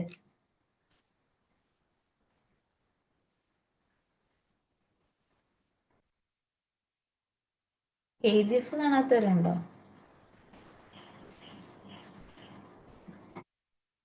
ഓക്കെ, കോളാർ ഗോൾഡ് ഫീൽഡ് ആണ് KGFന്റെ ഫുൾ ഫോം. ഓക്കെ, അത് ആ ഒരു സമയം ആ കർണാടക റീജിയന്റെ ഗോൾഡ് മൈൻ ആണ് അവിടെ ഉള്ളത്. സോ ആ ഒരു സ്ഥലം തന്നെയാണ് നമ്മുടെ സദേൺ പ്രൊവിൻസിന്റെ ക്യാപിറ്റൽ ആയിട്ട് കിടക്കുന്നത്. ദെൻ ഈസ്റ്റേൺ പ്രൊവിൻസിലേക്ക് പോവുകയാണെങ്കിൽ ഏതാണ്? തൊസാലിയാണ്. ഈസ്റ്റേൺ പ്രൊവിൻസിലെ തൊസാലി എന്ന് പറഞ്ഞ സ്ഥലമാണ് ക്യാപിറ്റൽ ആയിട്ട് കിടക്കുന്നത്. Then Kalinga province. കലിംഗ എന്ന് പറഞ്ഞാൽ നമ്മുടെ ഒഡീഷയുടെ ഭാഗമാണ്. അവിടെ ധൗലിയാണ് ക്യാപിറ്റൽ വരുന്നത്. ഓക്കെ, എത്ര പ്രൊവിൻസ് ഉണ്ടായിരുന്നു? 5 പ്രൊവിൻസ് ഉണ്ടായിരുന്നു. Central, western, eastern, southern and Kalinga. ഈ നോർത്ത് വെസ്റ്റ് ഈസ്റ്റ് അത് പറയുന്ന അതുപോലെ നിങ്ങൾ ആലോചിച്ചാൽ മതി. നോർത്തിന് പകരം സെൻട്രൽ ആണെന്നേ ഉള്ളൂ. Central, western, eastern, southern and ഒരെണ്ണം കൂടെ സെപ്പറേറ്റ് ഉള്ളത് കലിംഗയാണ്. അതായത് ഒഡീഷ റീജിയൻ ആണ് കേട്ടോ. ഓക്കെ, ഇവിടെ ഭരിച്ചിരുന്ന ആൾക്കാർ എന്താ പറഞ്ഞിട്ടുണ്ടായിരുന്നത്? ഓരോ രാജ്യത്ത് ഇപ്പൊ നമ്മുടെ ചീഫ് മിനിസ്റ്റർ പോലെ ഓരോ പ്രൊവിൻസിനും ഓരോ ഭരിക്കാനുള്ള ഒരാൾക്കാരെ കൊടുത്തിട്ടുണ്ടായിരുന്നു. അതാരാണ്? കുമാര അമാത്യ. ഓക്കെ, കുമാര അമാത്യ എന്നാണ് ആ ഭരിച്ചിരുന്ന ആൾക്കാരുടെ പേര്. പ്രൊവിൻസ് ഭരിച്ചിരുന്ന ഗവർണേഴ്സ് ആണ് ആര്? കുമാര അമാത്യാസ്. Okay, they were assisted by ഇതിലും കുറച്ച് ടേംസ് വരുന്നുണ്ട്, നോക്കി വെച്ചേക്കാം. പ്രദേശിക, ചീഫ് റവന്യൂ ഓഫീസർ. രജുക, റവന്യൂ സെറ്റിൽമെന്റ് ഓഫീസർ. യുക്ത, ടാക്സ് കളക്ടർ. നമ്മൾ നേരത്തെ ഒരു ചീഫ് ടാക്സ് കളക്ടർ കണ്ടിട്ടുണ്ടായിരുന്നു. ആളുടെ പേരെന്തായിരുന്നു? ടാക്സ് കളക്ടേഴ്സിന്റെ ചീഫിനെ നമ്മൾ കണ്ടിട്ടുണ്ടായിരുന്നു. പക്ഷെ ആൾക്ക് വേറൊരു പേരായിരുന്നു. എന്ത് പേരായിരുന്നു?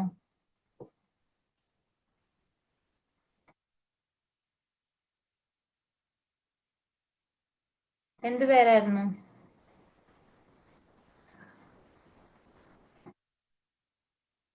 ഇല്ല അല്ലെ? നോക്കിയായിരുന്നോ? എന്ത് പേരായിരുന്നു? ഞാൻ നോക്കിട്ട് പറഞ്ഞ എന്ത് പേരായിരുന്നു എന്ന്.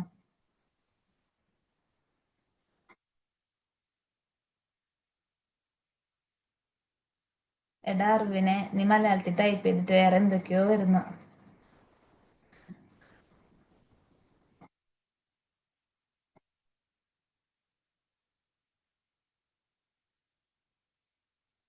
ഇറ്റ് ഈസ് സമഹർത്ത. മറക്കല്ലേ? ഓക്കെ, ടാക്സ് ഓഫീസർ നമ്മൾ വിളിക്കുന്നത് യുക്ത.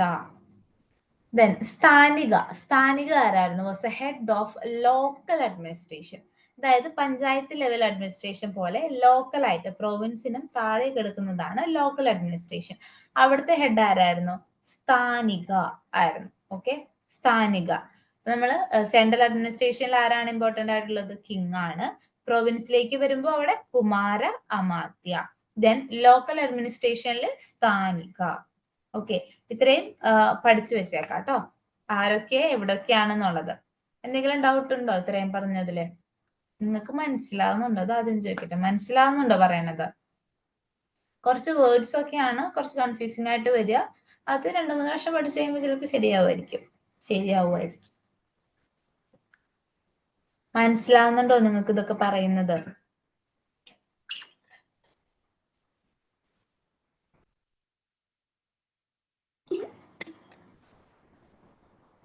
ഡൗട്ട് എന്തെങ്കിലും ഉണ്ടോ ഇത്രയും നേരം എടുത്തതില്?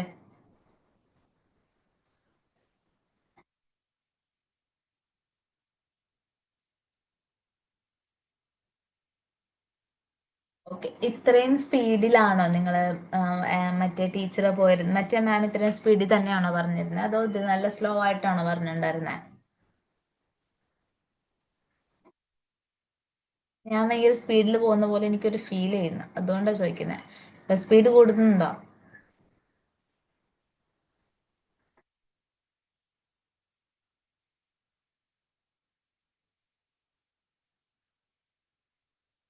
Okay, little bit no no. Okay, ഞാൻ കുറച്ചേക്കാം. ഓക്കെ, അപ്പൊ ഇത്രയും എടുത്തത് ക്ലിയർ ആണല്ലോ അല്ലെ? ദെൻ ഇനി അവരുടെ ജുഡീഷ്യൽ അഡ്മിനിസ്ട്രേഷൻ എങ്ങനെയായിരുന്നു നോക്കാം. Judicial administration, the source of law for Mauryas was Sukranidhi. Sukranidhi written in post-Vedic age. ഇത് മൗര്യ ടൈംസിൽ എഴുതിയേക്കുന്ന ലോ അല്ല, അതിക്ക് മുന്ന് പോസ്റ്റ് വേദിക് ഏജിൽ എഴുതിയേക്കുന്നതാണ്. മഗധയുടെ ടൈമിൽ എഴുതിയേക്കുന്നതാണ്. മഗധയുടെ ടൈമിലുള്ള, ഐ മീൻ മഹാജനപദാസിന്റെ ടൈമിൽ എഴുതിയേക്കുന്നതാണ് ശുക്രനീതി എന്നുള്ളത്. ഈ ഒരു ബുക്ക് പ്രകാരമാണ്, സോഴ്സ് ഓഫ് ലോ, ഇത് ഈ നിയമപ്രകാരമാണ് മൗര്യനെ എന്ത് ചെയ്തിരുന്നത്, അവരുടെ ജുഡീഷ്യൽ ആയിട്ടുള്ള ആക്ടിവിറ്റീസ് അല്ലെങ്കിൽ അഡ്മിനിസ്ട്രേഷൻ, നിയമപരമായിട്ടുള്ളത്. അതായത് ഒരാൾ ക്രൈം ചെയ്തു കഴിഞ്ഞാൽ ആളെ ശിക്ഷിക്കുന്ന നിയമം ഏത് നോക്കിയിട്ടാണ് അവർ ചെയ്തിരുന്നത്? ശുക്രനീതി എന്ന് പറഞ്ഞിട്ടുള്ള ബുക്കാണ്. Okay, then Dharmasteyas were the civil court of law and Khandakasodakas were the criminal court. Okay, രണ്ട് ടൈപ്പ് ആയിട്ടുള്ള ഇവർക്കുണ്ട്, സിവിലും ക്രിമിനലും. നമുക്ക് ഇപ്പോഴും അങ്ങനെ തന്നെയല്ലേ?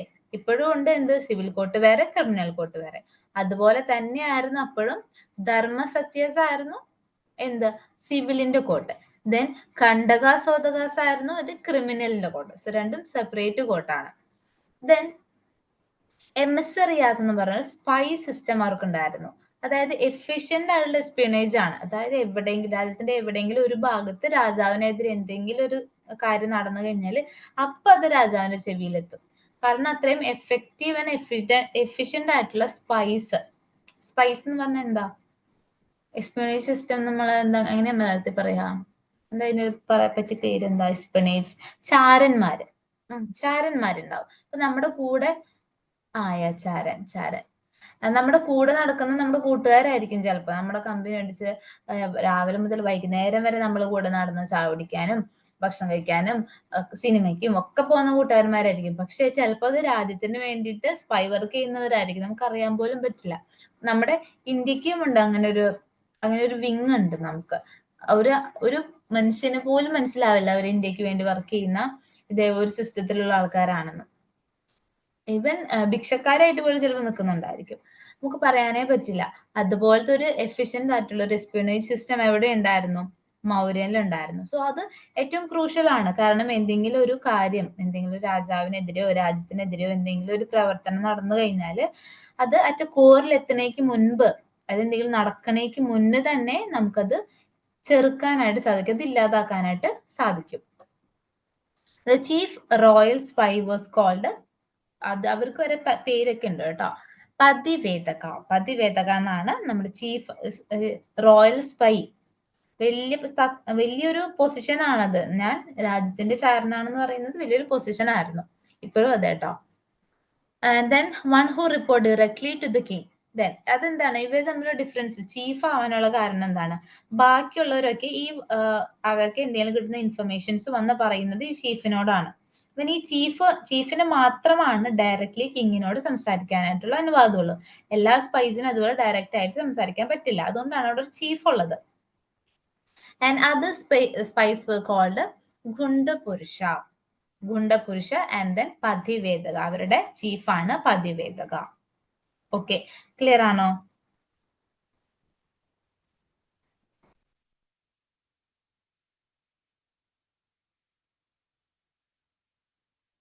ക്ലിയർ ആണോ? ഓക്കെ ഓക്കെ, എനിക്ക് സ്പീഡ് കൂടുന്നോണ്ടാണ് ഞാൻ ഇങ്ങനെ ഒരു The Pradeshatris were the officers responsible for the suppression of criminals. നമ്മുടെ ജയിലർ നമുക്ക് ജയിലിലെ വാർഡൻസ് ഒക്കെ ഇല്ലേ, അതുപോലെ ഒരു ഓഫീസറാണ് ഈ പറയുന്ന പ്രദേശത്രീസ്. ഈ ടേംസ് കുറച്ച് ബുദ്ധിമുട്ടാവുന്നുണ്ട് അല്ലേ? കുഴപ്പമില്ല, കുറച്ച് കഴിയുമ്പോൾ ശീലമായിക്കോളും. ഇപ്പൊ നമ്മൾ ജുഡീഷ്യൽ അഡ്മിനിസ്ട്രേഷൻ കണ്ടു.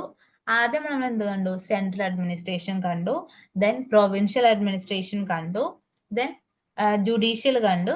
ഇപ്പൊ നമ്മൾ പോകാൻ പോകുന്നത് റവന്യൂ അഡ്മിനിസ്ട്രേഷനിലാണ്. എങ്ങനെയൊക്കെയാണ് റവന്യൂ കൈകാര്യം ചെയ്തിട്ടുണ്ടായിരുന്നത്?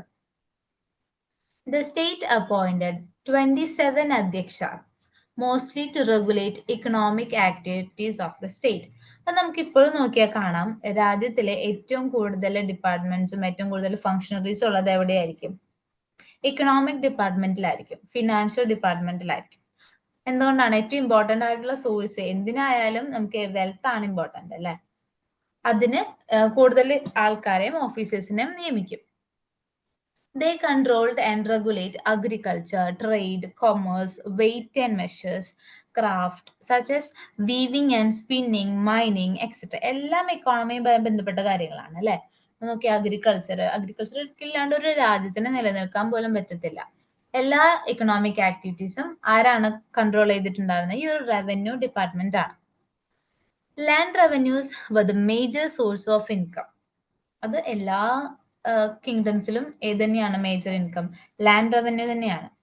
Peasants had to pay 1/6 of the produce as baga and extra tax called bali as tribute.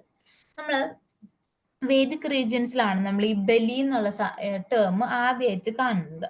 Tax തന്നെയാണ് അത്, പക്ഷെ അതൊരു വോളണ്ടറി ട്രിബ്യൂട്ട് ആണ്, വോളണ്ടറി ടാക്സ് ആണ്. ഇഷ്ടമുണ്ടെങ്കിൽ കൊടുത്താൽ മതി. വോളണ്ടറി, ഇപ്പൊ നമ്മൾ പറയില്ലേ വോളണ്ടറി സർവീസ് എന്നൊക്കെ പോലെ, അതുപോലെ നമുക്ക് ഇഷ്ടമുണ്ടെങ്കിൽ പോയി കൊടുത്താൽ മതി ബലി എന്നുള്ളത്. ദെൻ പിന്നെ വരുമ്പോഴാണ് അതെന്തായിട്ട് മാറുന്നത്? വോളണ്ടറി മാറി അതെന്തായാലും കൊടുക്കേണ്ട സാധനമായിട്ട് മാറുന്നത് ഈ ടാക്സ്. അതുപോലെ പെസൻസ് കൊടുക്കേണ്ട ടാക്സ് ആണ് ബാഗ. പേര് മാറിപ്പോവരുത്. ബാഗ എന്ന് പറയുന്നത് ആര് കൊടുക്കേണ്ടതാണ്? പെസൻസ് കൊടുക്കേണ്ടതാണ്. അതും 1/6 അവരെന്താണ് പ്രൊഡ്യൂസ് ചെയ്യുന്നത് അതിന്റെ 1/6 ഓഫ് ദ പോർഷൻ ആണ് ഭാഗമായിട്ട് കൊടുക്കുക. അതിന്റെ ഒരു ഭാഗം എന്ന് പറയില്ലേ, നമ്മള് കൃഷി ചെയ്തിട്ടുണ്ടെങ്കിൽ കൃഷി ചെയ്തതിന്റെ ഒരു 1/6 ഭാഗം ടാക്സ് ആയിട്ട് കൊടുക്കണം. അതിന് നമ്മൾ എന്ത് പറയുന്നു? പേര് ഭാഗ. ഓക്കെ. എക്സ്ട്രാ, അത് കൂടാതെ തന്നെ വരുന്ന എക്സ്ട്രാ ടാക്സ് ആണ് ബലി. അത് ട്രിബ്യൂട്ട് ആയിട്ട് കൊടുക്കുന്നതാണ്. Peasants had to pay many other taxes. ഈ ഭാഗ മാത്രം കൊടുത്തു കഴിഞ്ഞാൽ കഴിഞ്ഞു എന്ന് വിചാരിക്കരുത്. ഏറ്റവും കൂടുതൽ ടാക്സ് കൊടുക്കേണ്ടത് ആരാണ്? പെസൻസ് ആണ്. അതിന് അത് ഇത് എന്നൊക്കെ പറഞ്ഞ് കുറെ പേരിൽ ഓരോരോ ടൈപ്പ് ഓഫ് ടാക്സസ് ഉണ്ട്. അതിൽ വരുന്ന കുറച്ചാണ് പിണ്ടകാര. പിണ്ടകാര എന്ന് പറയുന്നത് assessed on group of villages. ഒരു പെർട്ടിക്കുലർ പെസന്റ് അല്ല അത് കൊടുക്കേണ്ടത്, ഒരു ഗ്രൂപ്പ് ഓഫ് വില്ലേജിൽ നോക്കിയിട്ട് മൊത്തത്തിലായിട്ട് കൊടുക്കേണ്ടതാണ് പിണ്ടകാര. ദെൻ ഹിരണ്യ എന്ന് പറയുന്നത് ഓൺലി ക്യാഷിന്റെ രൂപത്തിൽ മാത്രം പേ ചെയ്യേണ്ടതാണ് ഹിരണ്യ. ബാക്കി ഈ ബാഗ, പിണ്ടാരക എന്നൊക്കെ പറയുന്നത് അവരുടെ പ്രൊഡ്യൂസ് ആയാലും നമുക്ക് എന്ത് ചെയ്യാം? ടാക്സ് ആയിട്ട് കൊടുക്കാം. ഇപ്പൊ ഞാനൊരു അരിയാണ്, റൈസ് ആണ് ഞാൻ കൾട്ടിവേറ്റ് ചെയ്തിട്ടുള്ളതെന്നുണ്ടെങ്കിൽ ഞാൻ ടാക്സ് ആയിട്ട് എനിക്ക് വേണമെങ്കിൽ അരി തന്നെ കൊടുക്കാം, റൈസ് തന്നെ എനിക്ക് ടാക്സ് ആയിട്ട് പേ ചെയ്യാം, പ്രശ്നമില്ല. പക്ഷേ ഹിരണ്യയുടെ കേസിൽ എനിക്ക് അങ്ങനെ ചെയ്യാനായിട്ട് പറ്റില്ല. ഞാൻ ഈ എന്തോ പ്രൊഡ്യൂസ് ചെയ്തിട്ടുണ്ടോ അത് ഞാനത് ക്യാഷ് ആക്കിയിട്ടുണ്ടാവണം. ക്യാഷ് ആക്കി കൺവേർട്ട് ചെയ്ത് ക്യാഷ് ആയിട്ട് തന്നെ എന്ത് ചെയ്യണം? ടാക്സ് പേ ചെയ്യണം. അതാണ് അതിന്റെ ഹിരണ്യയുടെ ഒരു പ്രത്യേകത.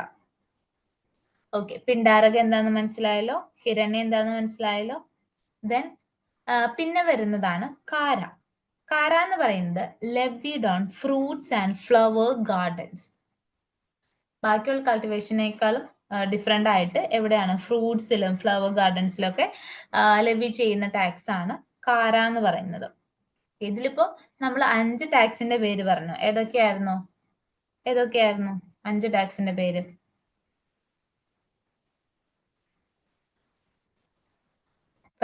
നിങ്ങൾ പറയും, ഞാൻ തന്നെ വായിട്ടളിച്ചുകൊണ്ടിരിക്കുന്നു. ഓക്കെ, ഭാഗ. ഇത് മാറ്റിയിട്ട് ഞാൻ ചോദിക്കാം. ഓക്കെ, വെയിറ്റ് ഞാൻ ചോദിക്കാം.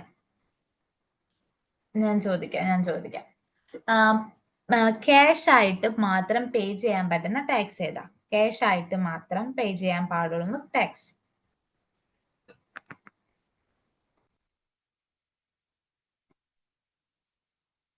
I want all of you to reply. എല്ലാവരും റിപ്ലൈ ചെയ്യണം. 1-2 പേര് മാത്രം റിപ്ലൈ ചെയ്തിട്ട് കാര്യമില്ല. എല്ലാവരും റിപ്ലൈ ചെയ്തേ. പിന്നെ ഓൾമോസ്റ്റ് 12 പാർട്ടിസിപ്പൻസ് ഉണ്ട്. 12 ഉത്തരം എനിക്ക് കിട്ടണം.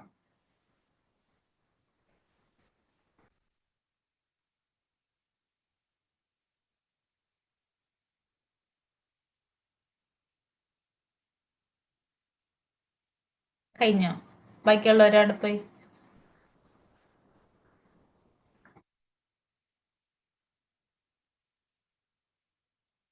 ഓക്കെ. ദെൻ ഫ്ലവേഴ്സിലും ഫ്ലവർ ഗാർഡൻസിലും ഫ്രൂട്ട്സിലും ഒക്കെ ലെവി ചെയ്യുന്ന ടാക്സ് ഏതാ?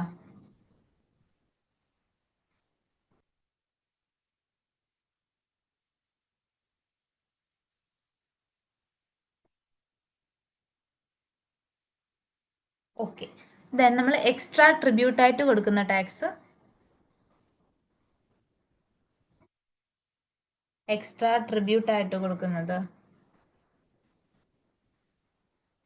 ശ്രദ്ധിക്കുക. എക്സ്ട്രാ ട്രിബ്യൂട്ട് ആയിട്ട് കൊടുക്കുന്ന ടാക്സ് ഏതാ?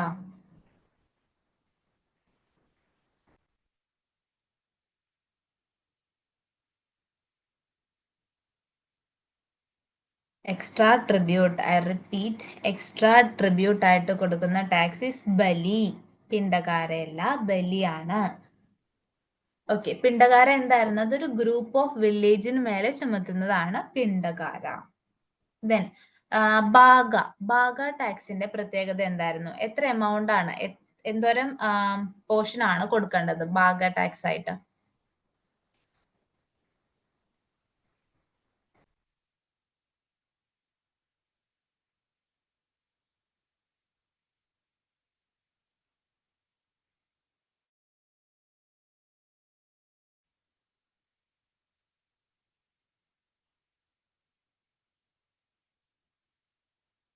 ഓക്കെ. 1/6 പോർഷൻ ആണ് കൊടുക്കേണ്ടത്. ഇപ്പൊ നിങ്ങൾക്ക് ഏകദേശം ടാക്സിന്റെ കാര്യം കിട്ടിയിട്ടുണ്ടല്ലോ. ഞാനൊരു ചോദ്യം കൊണ്ട് ചോദിക്കാം. നമ്മുടെ ചീഫ്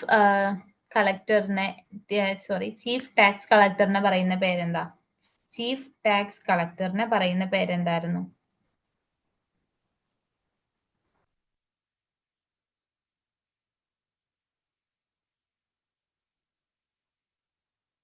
സമഹർത്ത, റൈറ്റ്. അതേപോലെ ചീഫ് റവന്യൂ ഓഫീസറിനെ പറയുന്ന പേരെന്തായിരുന്നു?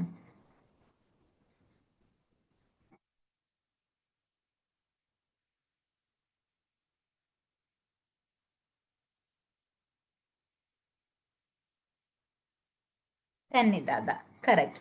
അതുപോലെ ദെൻ പ്രൊവിൻഷ്യൽ അഡ്മിനിസ്ട്രേഷൻസിൽ ഗവർണേഴ്സിനെ പറയുന്ന പേരെന്തായിരുന്നു? പ്രൊവിൻഷ്യൽ, ഓക്കെ, സന്നിധാത, കറക്റ്റ് ആണ്. ദെൻ കറക്റ്റ് ആണ്. ഓക്കെ. പ്രൊവിൻഷ്യൽ അഡ്മിനിസ്ട്രേഷനിൽ ഗവർണർ ആയിട്ട് ആക്ട് ചെയ്യുന്നത്, ഗവർണറിന്റെ റോൾ ചെയ്യുന്ന ആളുടെ പേരെന്താണ്?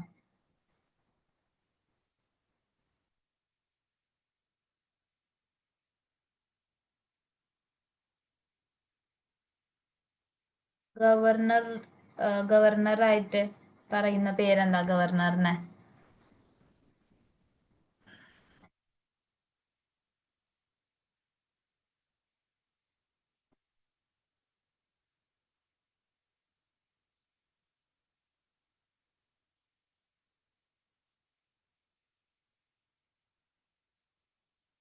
എവിടെ ഇത് പറയുന്നില്ലല്ലോ ആരും.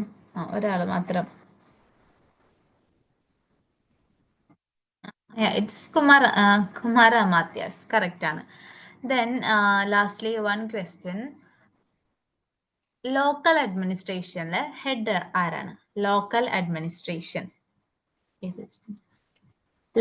അഡ്മിനിസ്ട്രേഷനിൽ ആരായിരുന്നു ഹെഡ്?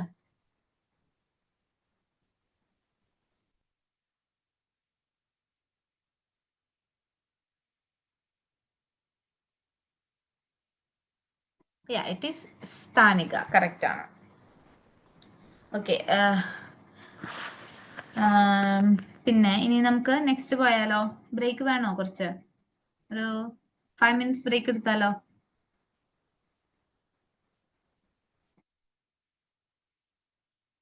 ഇത് വേണമെങ്കിൽ മതി, എനിക്ക് പ്രശ്നമില്ല. ബ്രേക്ക് വേണോ?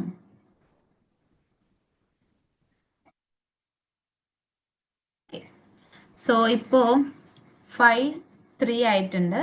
ഒരു 5:10 ആവുമ്പോഴത്തേക്കും തിരിച്ചു വരാം കേട്ടോ. 5:10.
ഓക്കെ, വന്നു എല്ലാവരും?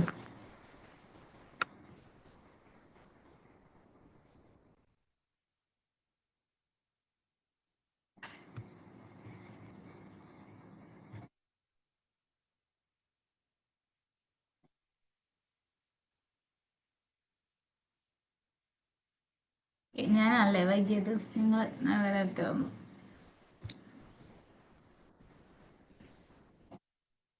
ഓക്കെ, ഇപ്പൊ നമ്മള് റവന്യൂ അഡ്മിനിസ്ട്രേഷൻ വരെ പറഞ്ഞു അല്ലേ? ഇനി അടുത്തത് നോക്കാം. എല്ലാവരും വന്നിട്ടില്ലേ?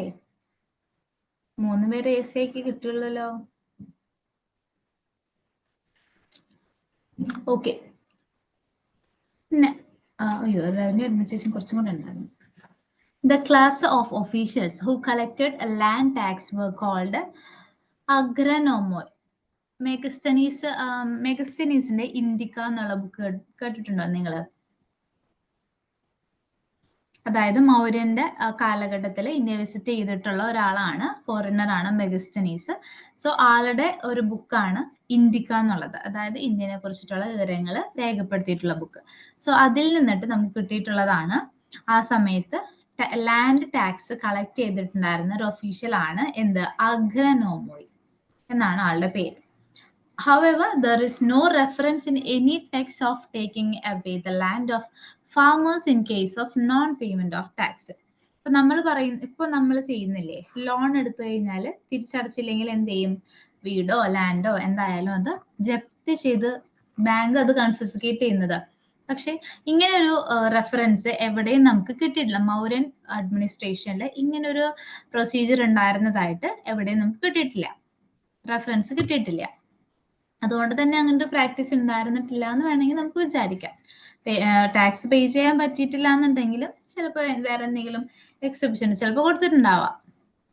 Kautilya also mentioned certain emergency taxes called pranaya, or the additional taxes that the state could impose if the treasury got depleted. So ഇപ്പൊ നമ്മൾ സർചാർജ് ഒക്കെ ചെയ്യുന്നില്ലേ, എന്തെങ്കിലും പെട്ടെന്നൊരു എമർജൻസി വന്നാലോ അല്ലെങ്കിൽ ട്രഷറിക്ക് എന്തെങ്കിലും ഇഷ്യൂ വന്നാലൊക്കെ സർചാർജ്, സെസ് എന്നൊക്കെ പറഞ്ഞിട്ട് പേപ്പറിൽ വായിച്ചിട്ടുണ്ടാവില്ലേ? അതുപോലെ തന്നെ എമർജൻസി ടാക്സസ് പിരിക്കാനുള്ള ഒരു ക്രൈറ്റീരിയ എവിടെ ഉണ്ടായിരുന്നു? നമ്മുടെ മൗര്യൻ അഡ്മിനിസ്ട്രേഷനിൽ ഉണ്ടായിരുന്നു. Chief source of revenue was land tax or baga. However, many additional taxes were also levied. ബാഗയാണ് എപ്പോഴും ഇമ്പോർട്ടൻ്റ് ആയിട്ടുള്ള ടാക്സ്. ബാഗ തന്നെയാണ് 1/6 ഓഫ് ദ പ്രൊഡ്യൂസ് കൊടുക്കുന്നത്. ആൻഡ് അത് കൂടാതെ വരുന്ന വേറെ കുറച്ച് ടാക്സ്. ഹുലിവകാര എന്ന് പറഞ്ഞാൽ എന്താണ്? ടാക്സ് ഓൺ പ്ലോ ഷെയർ, അതായത് ഉപകരണത്തിന് നമ്മൾ കൃഷി ചെയ്യാനായിട്ട് കൾട്ടിവേറ്റ് ചെയ്യാനായിട്ട് ഉപയോഗിക്കുന്ന പ്ലോ ഇല്ലേ, അതിന്റെ മേലിൽ ടാക്സ് ഉണ്ടായിരുന്നു. അതിന്റെ പേരാണ് എന്ത്? ഹുലിവകാര. ദെൻ ദാസമോലി ബാഗ. ദാസമോലി ബാഗ എന്ന് പറഞ്ഞാൽ എന്താണ്? Tax collected by the state for protecting the crops from the 10 types of destructions. 10 തരത്തിലുള്ള ഡിസ്ട്രക്ഷൻസിൽ നിന്ന്, അത് എന്തൊക്കെ തരത്തിലുള്ളതെന്ന് നിങ്ങൾ നോക്കേണ്ട കാര്യമില്ല, അങ്ങനത്തെ ഒരു സംഭവം ഉണ്ടെന്ന് അറിഞ്ഞാൽ മതി. ഈ 10 തരത്തിലുള്ള ഡിസ്ട്രക്ഷൻസിൽ നിന്നിട്ട് ഈ ക്രോപ്പിനെ സ്റ്റേറ്റ് പ്രൊട്ടക്ട് ചെയ്യും. അതിനുള്ള ഒരു ടാക്സ് ആണ് എന്ത്? ദസമോലി ബാഗ. ഓക്കെ, ദെൻ സീത ഓർ സിത, it's a land of tax, land of state or the crown land which were administrate by the സീതാധ്യക്ഷ. സീത എന്ന് പറയുന്നത് സ്റ്റേറ്റിന്റെ ലാൻഡാണ്, സോറി, ക്രൗണിന്റെ ലാൻഡാണ്. അവിടെ എന്താണ് അത്? അവിടുത്തെ അഡ്മിനിസ്ട്രേഷൻ ചെയ്യുന്നത് ആരാണ്? സീതാധ്യക്ഷ എന്ന് പറഞ്ഞിട്ടുള്ള ആളാണ്. ഫോഴ്സ്ഡ് ലേബറിന് പറയുന്ന പേരാണ് വിഷ്ടി അല്ലെങ്കിൽ വെട്ടി. Was employed on these land. ഈ ലാൻഡിൽ എങ്ങനെയാണ് ടാക്സ് കൊടുക്കുന്നത്? ഇത് ക്രൗണിന്റെ ലാൻഡാണ്. ക്രൗണിന്റെ ലാൻഡിൽ നിന്ന് ക്രൗണ് തന്നെ ടാക്സ് പിരിക്കുമോ? പിരിക്കില്ല. ആ സ്ഥലത്ത് എന്താ ചെയ്തിട്ടുണ്ടാവുക? ആ സ്ഥലത്ത് ഫോഴ്സ്ഡ് ലേബർ, അതായത് അവർ അവിടെ പണിയെടുത്ത് കഴിഞ്ഞാൽ പൈസ കൊടുക്കില്ല. അതാണ് ഫോഴ്സ്ഡ് ലേബർ. അതിന് പറയുന്ന പേരാണ് വിഷ്ടി എന്നുള്ളത്. അവിടെ ഇങ്ങനത്തെ കുറച്ച് ആൾക്കാരെ കൊണ്ടുവന്നിട്ട് അവിടെ പണിയെടുപ്പിക്കും, എന്നിട്ട് അവിടെ പ്രൊഡ്യൂസ് ചെയ്യും. ആ സ്ഥലത്ത് ടാക്സ്, വേറെ ടാക്സ് ഇല്ല. അവിടെ നടക്കുന്നത് ഈ വിഷ്ടി എന്ന് പറഞ്ഞിട്ടുള്ള ടൈപ്പ് ഓഫ് ലേബർ ആണ്. The officer in charge who took care of such labor was called Vishtivantaka.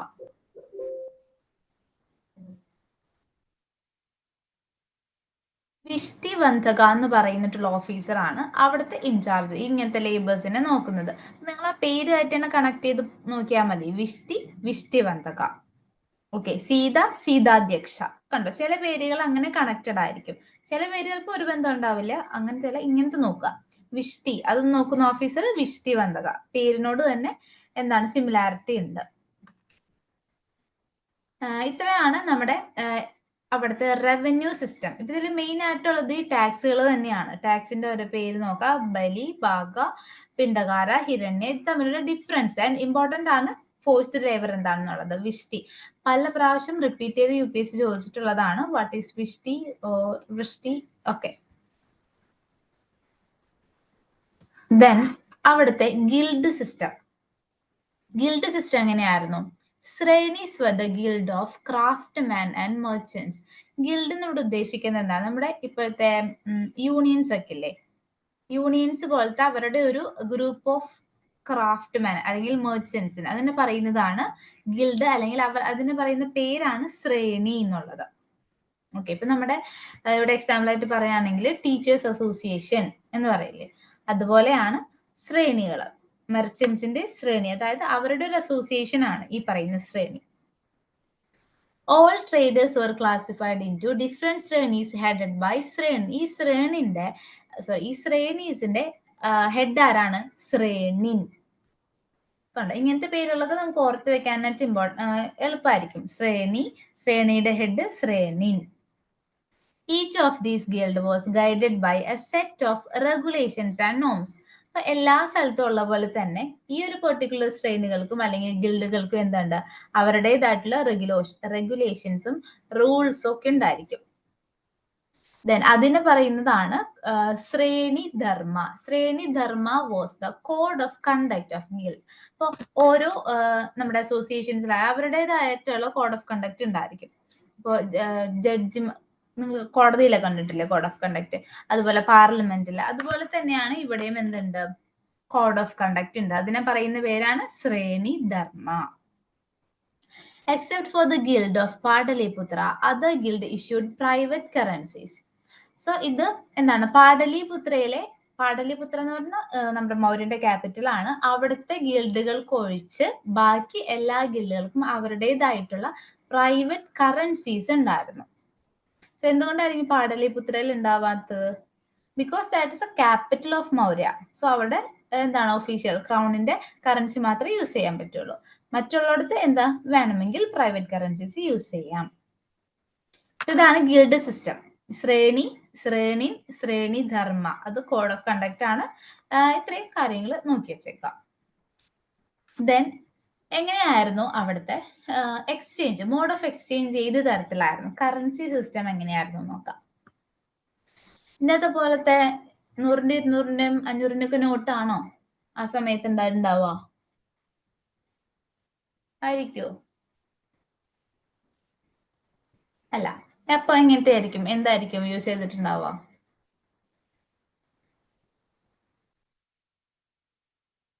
Coins ആണ്. യൂസ് ചെയ്തിട്ടുള്ളത്. എങ്ങനത്തെ കോയിൻസ് ആണ്? It is punch marked coin. Silver coins ആണ്. പ്രത്യേകിച്ചും ഗോൾഡ് കോയിൻസ് യൂസ് ചെയ്തിട്ടുണ്ടാവാം, പക്ഷെ ഇമ്പോർട്ടന്റ് ആയിട്ടുള്ളത് കൂടുതലും യൂസ് ചെയ്തിട്ടുള്ളത് സിൽവർ കോയിൻസ് ആണ്. ആൻഡ് ആ സിൽവർ കോയിൻസിൽ എന്തുണ്ട്? Symbol of the peacock, hill and the crescent called pana. പിന്നെ പറയുന്ന പേരെന്താണ്? Pana. Okay.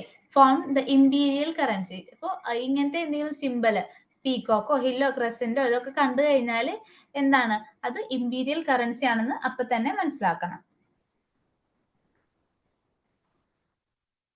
To the state officer in charge of coins as രൂപ ദർശക.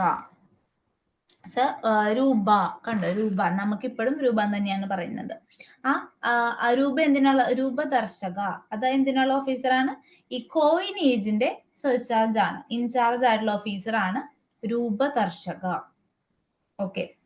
And about the practice of usury, Megasthenes states that Indians neither put out money at usury lending of money at high interest rate nor knew how to borrow. ഇത് Megasthenes പറയുന്നത് ഇവർക്ക് ഇന്ത്യൻസിന് എവിടെയാണ് മണി ഇട്ട് വെക്കേണ്ടതെന്നോ അല്ലെങ്കിൽ borrow ചെയ്യേണ്ടതെന്നൊന്നും അറിയില്ല. Interest റേറ്റിൽ lent ചെയ്യേണ്ടത് അങ്ങനത്തെ കാര്യങ്ങൾ അറിയില്ല. ബാങ്കിങ് സിസ്റ്റം എന്താണെന്ന് അറിയില്ല എന്നാണ് മെഗസ്തനീസ് പറയുന്നത്, ഇന്ത്യക്കയില് പറയുന്നത്. നെയ്തർ ചിലപ്പോൾ അങ്ങേർക്ക് മനസ്സിലായിട്ടുണ്ടാവില്ല ഇവിടുത്തെ എങ്ങനെയാണ് മോഡ് ഓഫ് എക്സ്ചേഞ്ച് എന്നുള്ളത്, ചിലപ്പോൾ മൊത്തത്തിൽ ഉണ്ടായിരുന്നിട്ടുണ്ടാവില്ല.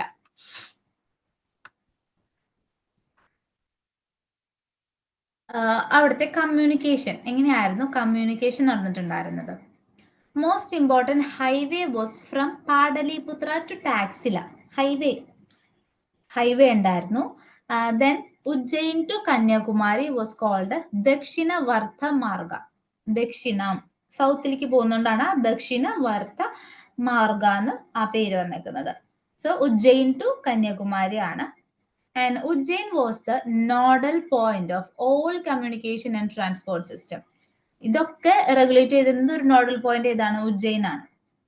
ഓൾമോസ്റ്റ് സെൻട്രലിലേക്ക് വരുന്നത് കൊണ്ടാണ് അവിടെ വരുന്നത്. ഇനി ബ്രോച്ച് എവിടെയാണ്? ബറോച്ച്. ഇപ്പൊ നമ്മൾ പറയുന്ന Baruch ഗുജറാത്തിലാണ്.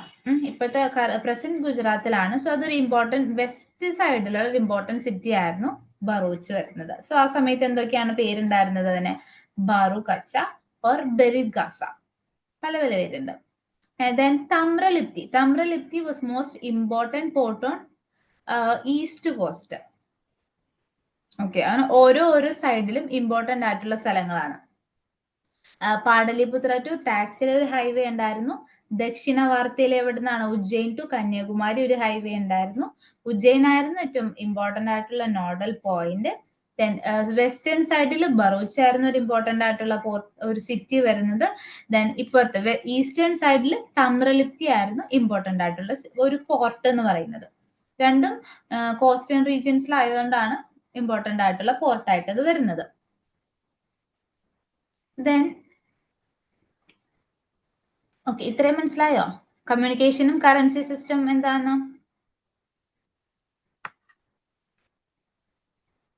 ഡൗട്ടില്ലല്ലോ? Currency system and communication. Okay, ഇനി നമുക്ക് അവരുടെ ആർട്ട് ആൻഡ് ആർക്കിടെക്ചറിലേക്ക് പോകാം. ഓക്കെ, നിങ്ങൾക്ക് അറിയാവുന്ന കുറച്ച് മൗര്യൻ ആർട്ടോ ആർക്കിടെക്ചറോ എന്തെങ്കിലും ഉണ്ടെങ്കിൽ ഒന്ന് പറഞ്ഞു നോക്കിയേ. എന്തായിരിക്കുന്നു അറിയോ നോക്കട്ടെ.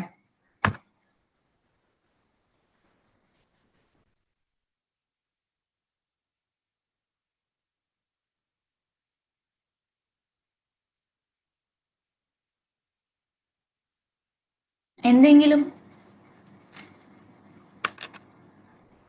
അറിയോ?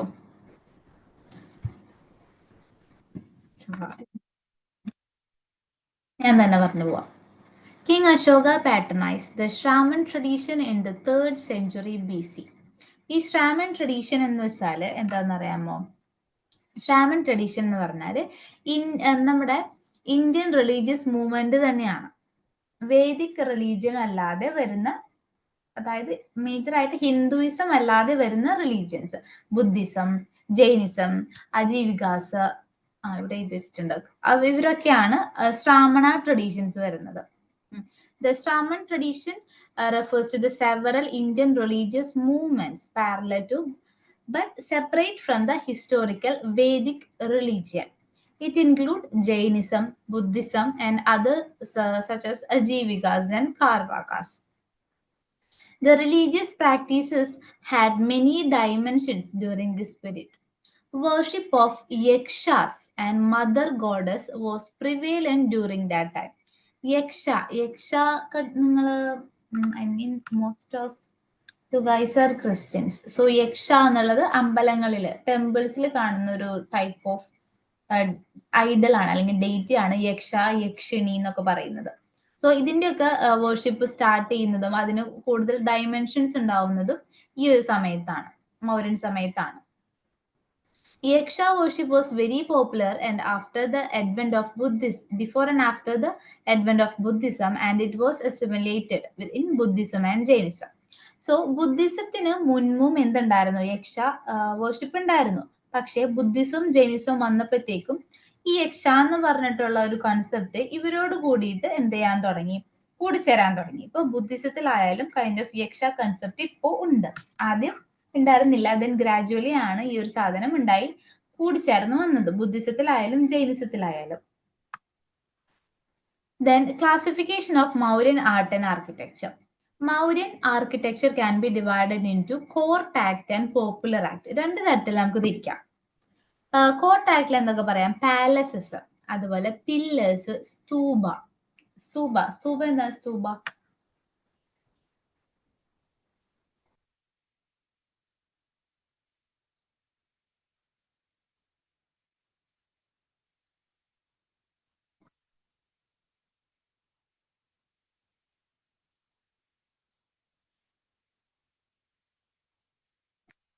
street statue, shrine. Okay, stupa എന്ന് പറയുന്നത് ബുദ്ധിസത്തിന്റെ ഒരു ഇന്റഗ്രൽ പാർട്ടാണ്. അതായത് ബുദ്ധന്റെ റെലിക്സ് സൂക്ഷിക്കുന്ന ഒരു സ്ഥലമാണ്. ഇപ്പൊ ഒരു പിൽഗ്രിമേജ് പോലെ ചെയ്യുന്ന സ്ഥലമാണ് സ്തൂപാസ്. ഇന്ത്യയിൽ ഇമ്പോർട്ടന്റ് ആയിട്ടുള്ള സ്തൂപാസ് എവിടേക്കാണ്? മധ്യപ്രദേശിലെ സാഞ്ചി സ്തൂപയുണ്ട്, പിന്നെ സാരാനാഥിലുണ്ട്, അമരാവതിയിലുണ്ട്. ഈ സ്തൂപാസ് ഒക്കെ എന്താണ് അവിടെ ഉള്ളത്? നമ്മുടെ പിൽഗ്രിമേജ് നമ്മൾ പോവില്ലേ ഇപ്പോ ചില വിശുദ്ധന്മാരുടെ പള്ളിയിൽ അവരുടെ റെലിക്സ് ഉണ്ട് എന്ന് പറഞ്ഞിട്ട്, അതുപോലെ ബുദ്ധിസത്തില് പ്രിസർവ് ചെയ്ത് വരുന്ന റെലിക്സ് ഉള്ള സ്ഥലങ്ങളാണ് സ്തൂപാസ്. ബുദ്ധന്റെ ചിലപ്പോൾ ബുദ്ധൻ യൂസ് ചെയ്തിരുന്ന സാധനങ്ങളായിരിക്കാം, അല്ലെങ്കിൽ ബുദ്ധന്റെ ഏതെങ്കിലും ഒരു പാർട്ട് അവിടെ ക്രിമേറ്റ് ചെയ്തതോ അല്ലെങ്കിൽ അവിടെ സൂക്ഷിച്ചിട്ടുണ്ടാവോ, അല്ലെങ്കിൽ ഐ മീൻ ബറി ചെയ്തിട്ടുണ്ടാവാം. അല്ലെങ്കിൽ ബുദ്ധന്റെ ഡിസൈപ്പിൾസ് ഉണ്ട്, ബോധിസത്വാസ് എന്ന് പറയും, അവരുടെ ചിലപ്പോൾ ബറി ചെയ്ത സ്ഥലങ്ങളാവാം. സോ ഇങ്ങനത്തെ സ്ഥലങ്ങളാണ് അവർ സ്തൂപ എന്ന് പറഞ്ഞുള്ള രീതിയിൽ അവിടെ ഒരു വലിയൊരു മോണുമെന്റ് ഉണ്ടാക്കുകയും ദെൻ അവിടെ പിൽഗ്രിമേജ് എന്ന രീതിയിൽ സ്റ്റാർട്ട് ചെയ്യുകയും ചെയ്യും. അതാണ് സ്തൂപ എന്നുള്ളത് കൊണ്ട് ഉദ്ദേശിക്കുന്നത് കേട്ടോ. Then popular art. പോപ്പുലർ ആർട്ടിൽ എന്തൊക്കെയാണ് വരുന്നത്? കേസ്, പോട്ടറി, സ്കൾപ്ചർ, ഇതൊക്കെയാണ് ഈ ഒരു ടൈപ്പ് ഓഫ് ആർട്ടിൽ വരുന്നത്. ഇനി എന്തൊക്കെയായിരുന്നു ആ സമയത്തെ കോർട്ട് ആക്ട് എന്നൊക്കെ നോക്കാം. It implies architectural works in the forms of pillars, subas and palaces commissioned by Mauryan rulers for political as well as religious reasons. എന്തിനാണ് ഇവർ ഇത്രയും വലിയ പാലസും അല്ലെങ്കിൽ സ്തൂപാസും ഒക്കെ ഉണ്ടാക്കുന്നത്? എന്തായിരിക്കും അതിന്റെ പിറകിലുള്ളൊരു ലക്ഷ്യം? എന്തായിരിക്കും?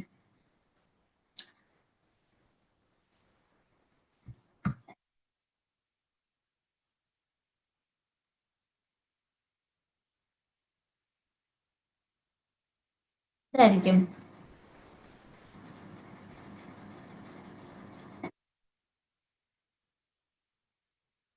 ആലോചിച്ചോക്കെ, രണ്ട് റീസൺസ് നമുക്ക് പറയാം. പൊളിറ്റിക്കൽ റീസൺസും ഉണ്ട്, റിലീജിയസ് റീസൺസും ഉണ്ട്. റിലീജിയസിൽ നമുക്ക് എന്ത് പറയാം? ബുദ്ധിസത്തിനെ പാട്രണൈസ് ചെയ്യുന്നവര് എന്തുണ്ടാക്കും? ഈ സ്തൂപാസ് ചെയ്യും.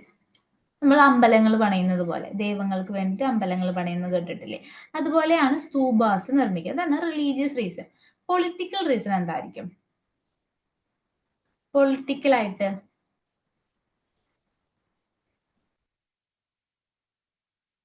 ഒരു രാജാവിന്റെ പവർ കാണിക്കാൻ വേണ്ടിയിട്ട് ഇത്രയും കാര്യങ്ങൾ നമുക്ക് ചെയ്യാം. കാരണം അന്നത്തെ കാലത്ത് നിങ്ങൾ ആലോചിച്ചൊക്കെ, ഇപ്പോഴത്തെ പോലെ ടെക്നോളജി ഒന്നും ഇല്ല, പക്ഷെ അത്രയും ടെക്നോളജിയും കാര്യങ്ങളൊന്നും ഇല്ലാതെ ഇരുന്നിട്ട് കൊള്ളും. അത്രയും മാസീവ് ആയിട്ടുള്ള പാലസസും ഈ സ്തൂപാസും ഒക്കെ കിട്ടുന്നത് ആ ഒരു രാജാവിന്റെ പവർ അല്ലെങ്കിൽ രാജാവിന്റെ കയ്യിലുള്ള വെൽത്ത് കാണിക്കാനാണ്. എന്റെ കയ്യിൽ ഇത്രയുണ്ട്, അതുകൊണ്ട് എനിക്ക് ഇങ്ങനെ ചെയ്യാനായിട്ട് സാധിച്ചു. മീൻസ് അത്രയും പവറും കാര്യങ്ങളും കാണിക്കാൻ വേണ്ടിയിട്ടാണ് ഇതേപോലത്തെ സാധനങ്ങൾ ചെയ്തിട്ടുണ്ടായിരുന്നത്. ദെൻ ഫസ്റ്റ് നമുക്ക് നോക്കാം palaces. The capital at Pataliputra and at the palaces at the Kumrahar were created to reflect the splendor of Mauryan Empire.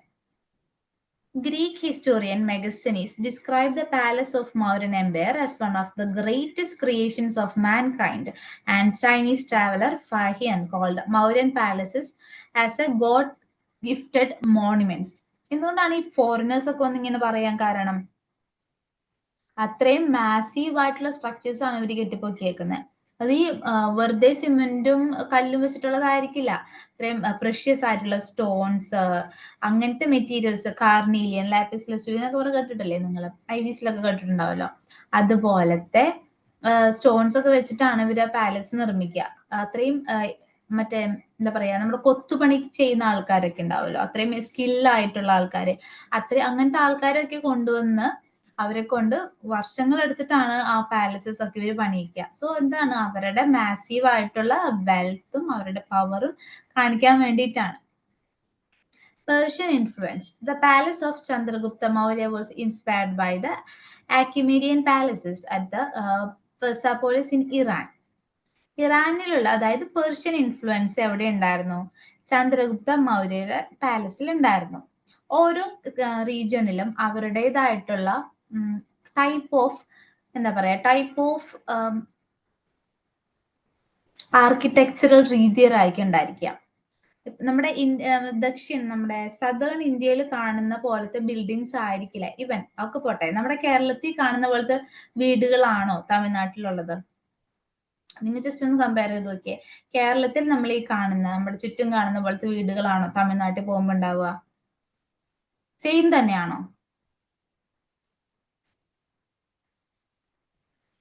ആണോ? അല്ല, ഡിഫറൻസ് ഉണ്ട് അല്ലെ? അത് ഓരോരോ റീജിയന്റെ നമ്മൾ അവിടുത്തെ ടോപ്പോഗ്രഫിയും അവിടുത്തെ ക്ലൈമറ്റും ഒക്കെ അനുസരിച്ചിട്ടാണ് ഓരോ സൈസ് വീടുകൾ അല്ലെങ്കിൽ കൺസ്ട്രക്ഷൻസ് നമ്മൾ നടത്തുന്നത്.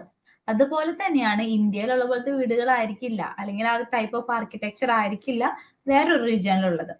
സോ ഇവിടെ നമുക്ക് എവിടെ നിന്നാണ് നമ്മുടെ ചന്ദ്രഗുപ്ത മൗര്യ അവിടെ പേർഷ്യൻ ഇൻഫ്ലുവൻസ് എവിടെ കാണുന്നുണ്ട്? ചന്ദ്രഗുപ്ത മൗര്യയുടെ പാലസിൽ കാണുന്നുണ്ട്. സോ അവിടെ പോയിട്ട് ചിലപ്പോൾ ആ ഒരു ഫീച്ചർ എനിക്ക് ഇഷ്ടപ്പെട്ടിട്ടുണ്ടാവാം. അതുകൊണ്ട് അതേപോലത്തെ ഒരു സ്ട്രക്ചർ എവിടെ പണിതിട്ടുണ്ടാവാം? ആളുടെ പാലസിലും പണിതിട്ടുണ്ടാവാം. ദെൻ എന്തൊക്കെ മെറ്റീരിയൽസ് ആണ് യൂസ് ചെയ്തേക്കുന്നത്? Wood as a principal building. Wood ആണ് ഇമ്പോർട്ടന്റ് ആയിട്ട് യൂസ് ചെയ്തേക്കുന്നത്. Then used in Mauryan empire. Examples: the Mauryan capital at Pataliputra, Ashoka's palace at Kumrahar, Chandragupta Maurya's പാലസിനൊക്കെ ഇമ്പോർട്ടന്റ് ആയിട്ട് ഉള്ള ഒരു മെറ്റീരിയൽ ആണ് വുഡ്. നമ്മുടെ സാധാ വുഡ് ആയിരിക്കില്ല. നിങ്ങൾ ആ വുഡ് എന്ന് ഉദ്ദേശിക്കുന്നതുകൊണ്ട് നമ്മൾ ഈ ചുറ്റും കാണുന്ന വുഡാണെന്ന് വിചാരിക്കരുത്.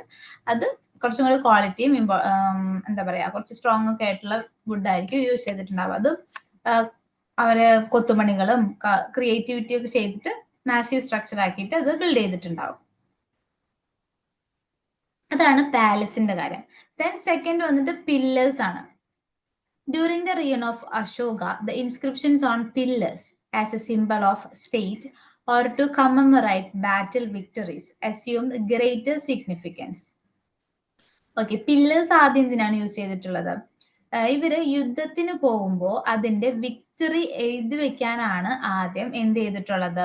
പില്ലേഴ്സ് യൂസ് ചെയ്തിട്ടുള്ളത്. അതിൽ എഴുതി വെക്കും, ഇന്ന യുദ്ധത്തിൽ ഈ രാജാവ് മറ്റു രാജാവിനെ തോൽപ്പിച്ചു എഴുതി വെക്കും. ബാക്കി ഫ്യൂച്ചറിൽ വരുന്ന ആൾക്കാർ ഇത് കാണണം, ഇങ്ങനെ ഈ സ്ഥലത്ത് യുദ്ധം ഉണ്ടായിരുന്നു, ഈ രാജാവ് തോൽപ്പിച്ചിട്ടുണ്ട്, അപ്പൊ ഈ മറ്റേ ജയിച്ച രാജാവ് വലിയൊരു പവറുള്ള രാജാവാണ് എന്ന് കാണിക്കാൻ വേണ്ടിയിട്ടാണ് അങ്ങനെ ഒരു ഇൻസ്ക്രിപ്ഷൻ അവിടെ എഴുതി വെക്കുന്നത്. He also used pillars to propagate imperial sermons as well. So അശോകന്റെ കാലത്ത് വന്നപ്പോഴത്തേക്കും ചേഞ്ച് വന്നത് എന്താണ്? അശോകൻ ഇൻസ്ക്രിപ്ഷൻസ് ആയിട്ടും എന്ത് യൂസ് ചെയ്തിട്ടുണ്ട്? പില്ലേഴ്സിന് യൂസ് ചെയ്തിട്ടുണ്ട്. കോർട്ടിൽ നടക്കുന്ന കാര്യങ്ങളായാലും പാലസിൽ നടക്കുന്ന കാര്യങ്ങളായാലും ജനങ്ങളോട് പറയാനുള്ള കാര്യങ്ങളായാലും എവിടെ എഴുതി വെച്ചിട്ടുണ്ട്? പില്ലേഴ്സിൽ എഴുതി വെച്ചിട്ടുണ്ട്. ആൻഡ് എക്സാമ്പിൾ എന്താണ്? Lauriya Nandangarh pillar at Champaran, Sarnath pillar at Varanasi, ഇതൊക്കെ ഇങ്ങനത്തെ പില്ലർ ഇൻസ്ക്രിപ്ഷൻസിന് എക്സാമ്പിൾ ആണ്. Ashoka pillars on an average of 14 feet height, usually made of chunar sandstone. ഒരു ടൈപ്പ് ഓഫ് സ്റ്റോൺ ആണ് chunar sandstone. അത് വെച്ചിട്ടാണ് എത്ര ഫീറ്റ് ആണെന്ന് നോക്കൂ, 40 ഫീറ്റ് വരെ പൊക്കത്തിലാണ് ഈ പില്ലർ പണിയുന്നത്. As a symbol of state, assumed a greater significance in an entire Mauryan empire. എല്ലാവർക്കും ഇതേപോലെ നിർമ്മിക്കാൻ പറ്റുമോ? വഴി കൂടെ പോണവർക്കൊന്നും ഇതേപോലെ പില്ലേഴ്സ് നിർമ്മിക്കാൻ പറ്റില്ല. അതൊരു സ്റ്റേറ്റിന്റെ സിമ്പിൾ ആണ്. അത് വെറുതെ ഒരു തൂണായിരിക്കില്ല, ആ തൂണുമ്മ എംബ്ലം ഉണ്ടാവാം. അശോകന്റെ ഒട്ടുമിക്ക എല്ലാ തൂണിലും ഇൻവേർട്ടഡ് ലോട്ടസും അതിന്റെ മുകളിൽ ഏതെങ്കിലും ഒരു ആനിമൽ, എലിഫന്റോ ബുള്ളോ ലയണോ ഇതേപോലെ ഏതെങ്കിലും ഒരു ആനിമലും ഉണ്ടായിരിക്കും അതിന്റെ മേലയില്. സോ അതാണ് സ്റ്റേറ്റിന്റെ സിമ്പിൾ ആയിട്ട് കാണിക്കാൻ വേണ്ടിയിട്ടാണ് അങ്ങനത്തെ സിമ്പിൾസ് വെക്കുന്നത്. എന്താണ് അതിന്റെ ഒബ്ജക്റ്റീവ്? ഇത് മെയിൻ ആയിട്ട് പറയുന്നത് അശോകന്റെ പില്ലറിന്റെ ആണ് കേട്ടോ. The main objective was to disseminate the Buddhist ideology and court orders in the entire Mauryan Empire. Language. While most Ashoka pillar edicts were in Pali and Prakrita language, few were in Greeks and Aramaic languages also. നമ്മൾ ആദ്യം പറഞ്ഞതായിരുന്നു അശോകന്റെ ഇൻസ്ക്രിപ്ഷൻസിൽ use ചെയ്ത ലാംഗ്വേജിന്റെ കാര്യം.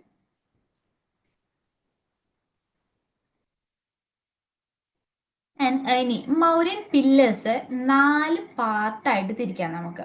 I mean ഒരു പില്ലറിൽ തന്നെ 4 കാര്യങ്ങൾ എന്തൊക്കെയാണ്? ഒന്ന് ഷാഫ്റ്റ്. അതിന്റെ long shaft form the base and was made up of single piece of stone or monolith. ഒരു സിംഗിൾ പീസിലാണ് അതിന്റെ ബേസ് അവർ പണിതിട്ടുള്ളത്. അത്രയും സ്ട്രോങ് ആക്കാൻ വേണ്ടിയിട്ടാണ് അത്രയും ഷാഫ്റ്റ് ആയിട്ട് അവരത് ബിൽഡ് ചെയ്തിട്ടുള്ളത്.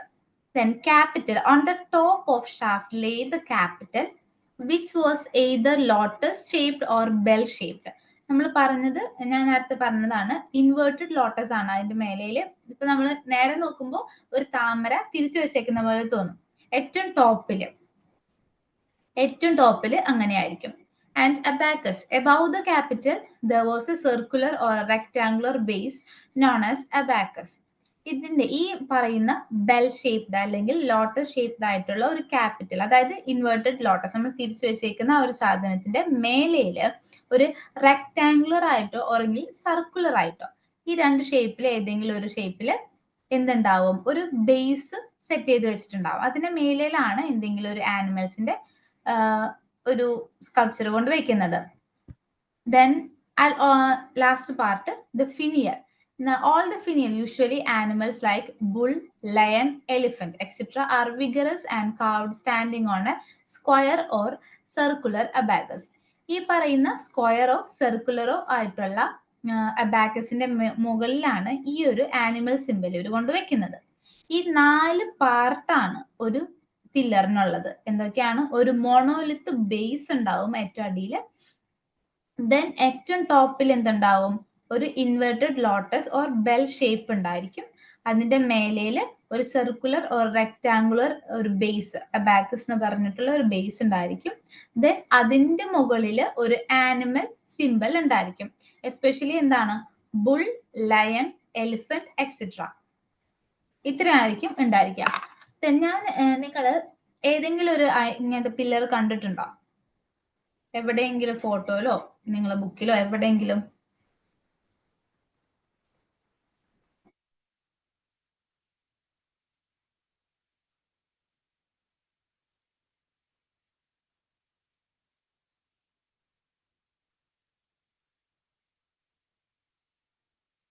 കണ്ടിട്ടുണ്ടോ?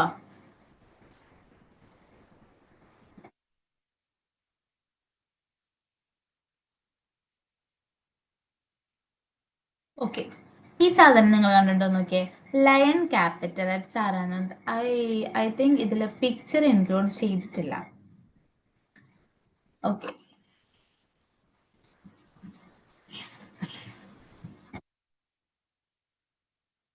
ഗൈസ് 1 സെക്കൻഡ്, നമുക്കൊന്ന് സെർച്ച് ചെയ്ത് നോക്കാം.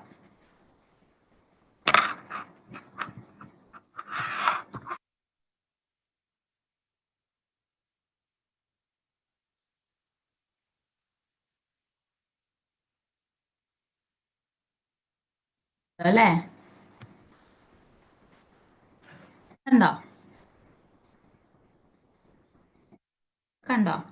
ഇതാണ് ഒരു പില്ല്. കണ്ടോ? ഇതാണ് പില്ലറിന്റെ ഷാഫ്റ്റ് വരുന്നത്. ദെൻ ഈ ഒരു പാർട്ടാണ് ഇൻവേർട്ടഡ് ഷേപ്പിലുള്ള ലോട്ടസ്. ദെൻ ഇതാണ് അബാക്കസ് വരുന്നത്. ദെൻ അതിന്റെ മേലയിൽ ആരുണ്ടായിരിക്കും? ഒരു ആനിമൽ ഉണ്ടായിരിക്കും. ഇതിലിപ്പോ ലയൺ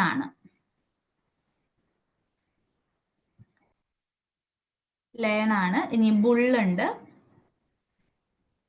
ഇത് ലയൺ തന്നെയാണ്. ഓക്കെ, ഇതാണ് സ്തൂപ. ഇതാണ് സ്തൂപാസ്. ഈ ഒരു വലിയൊരു ആർച്ച് പോലത്തെ ഒരു മൗണ്ട് കാണുന്നുണ്ടോ? ഇതിന്റെ ഉള്ളിലാണ് ബുദ്ധന്റെ റിലിക്സ് ഉണ്ടായിരിക്കുക. ഓക്കെ, ദെൻ ഇതാണ് ഈ ഒരു കാണുന്നതാണ് സാരാനാഥിലെ ലയൺ പില്ലർ. ഓക്കെ, മൗര്യന്റെ ഏറ്റവും ഇമ്പോർട്ടന്റ് ആയിട്ടുള്ളതാണ്. ഈ ഒരു സാധനത്തിൽ നിന്നാണ് നമ്മുടെ ഇന്ത്യ ഇത് അഡോപ്റ്റ് ചെയ്തിട്ടുണ്ട്. ഇത് എവിടെയെങ്കിലും കണ്ടിട്ടുണ്ടോ ഇന്ത്യയിലെ? സത്യമേവ ജയതേ കണ്ടിട്ടുണ്ടോ എഴുതി വെച്ചേക്കുന്നത്? ഈ ഒരു ഫോർ ലൈൻ ആണ്. 1 2 3 ബാക്കിൽ ഒരാളും കൂടി ഉണ്ട്. 4 ദിശയിലേക്ക് നോക്കിയിരിക്കുന്ന ഇന്ത്യൻ സിമ്പിൾ ആണ് ഇപ്പോ ഇത്. മൗര്യൻ പില്ലറിൽ നിന്നാണ് ഇത് എടുത്തേക്കുന്നത്. കണ്ടിട്ടുണ്ടോ അല്ലെ? ഇത് മൗര്യൻ പില്ലറിൽ നിന്നാണ് ഇത് എടുത്തേക്കുന്നത്. ദെൻ അതിന്റെ അടിയിൽ ഈ സാധനം കാണുന്നുണ്ടോ? ഒരു ചക്രം. ഇത് എവിടെയെങ്കിലും കണ്ടിട്ടുണ്ടോ ഈ ചക്രം? ഇത് എവിടെ കണ്ടിട്ടുണ്ട്? ഇറ്റ് ഈസ് അശോക ചക്ര. ഇപ്പൊ ഓർമ്മ വന്നോ? അശോക ചക്ര നമ്മുടെ നാഷണൽ ഫ്ലാഗിലുള്ള അശോക ചക്ര എടുത്തേക്കുന്നത് ഇതിനാണ്. ആ അശോക ചക്ര പേര് അവിടെ നിന്ന് കിട്ടിയേക്കണേ. അശോകന്റെ ചക്ര ആയതുകൊണ്ടാണ് അശോക ചക്ര. ഓക്കെ, ഇൻസ്ക്രിപ്ഷൻസ് കാണിച്ചു തരാം. ഓക്കെ, ഇതാണ് ഇൻസ്ക്രിപ്ഷൻസ്. ആർക്കെങ്കിലും വായിക്കാൻ അറിയാമെങ്കിൽ വായിച്ചോളൂ. ഇതൊരു പില്ലർ ഇൻസ്ക്രിപ്ഷൻ ആണ്. കണ്ടോ? പില്ലറിൽ ഇങ്ങനെ എഴുതി വെക്കും. ഗോട്ട്?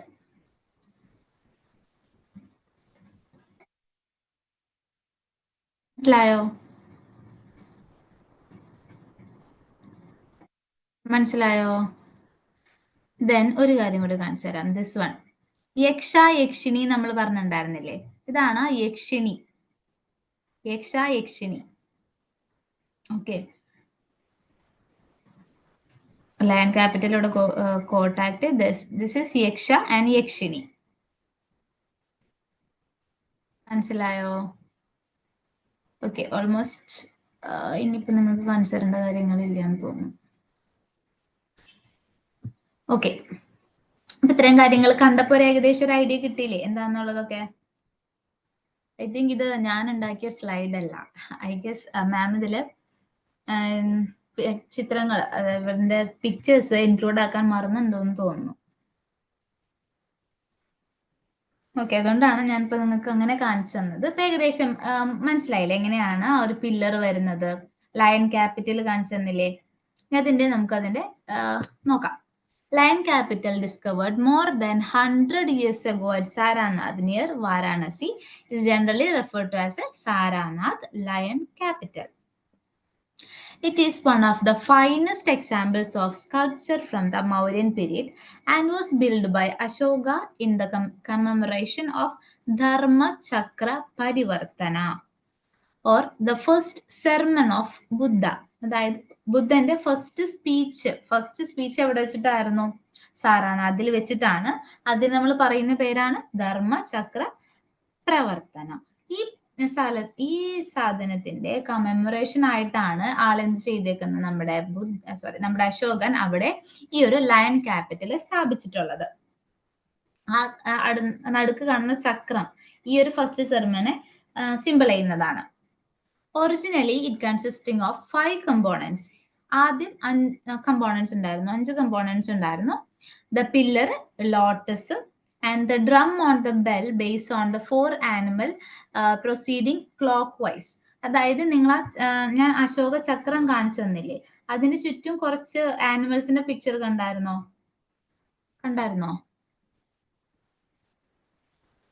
അശോക ചക്രയുടെ കണ്ടോ? ഇവിടെ കുറച്ച് ആനിമല് ഇവിടെയും ഇങ്ങനെ കറങ്ങിക്കൊണ്ടിരിക്കുന്ന രീതിയിൽ എന്തുണ്ട്? ആനിമൽസിന്റെ പിക്ചർ ഉണ്ട്.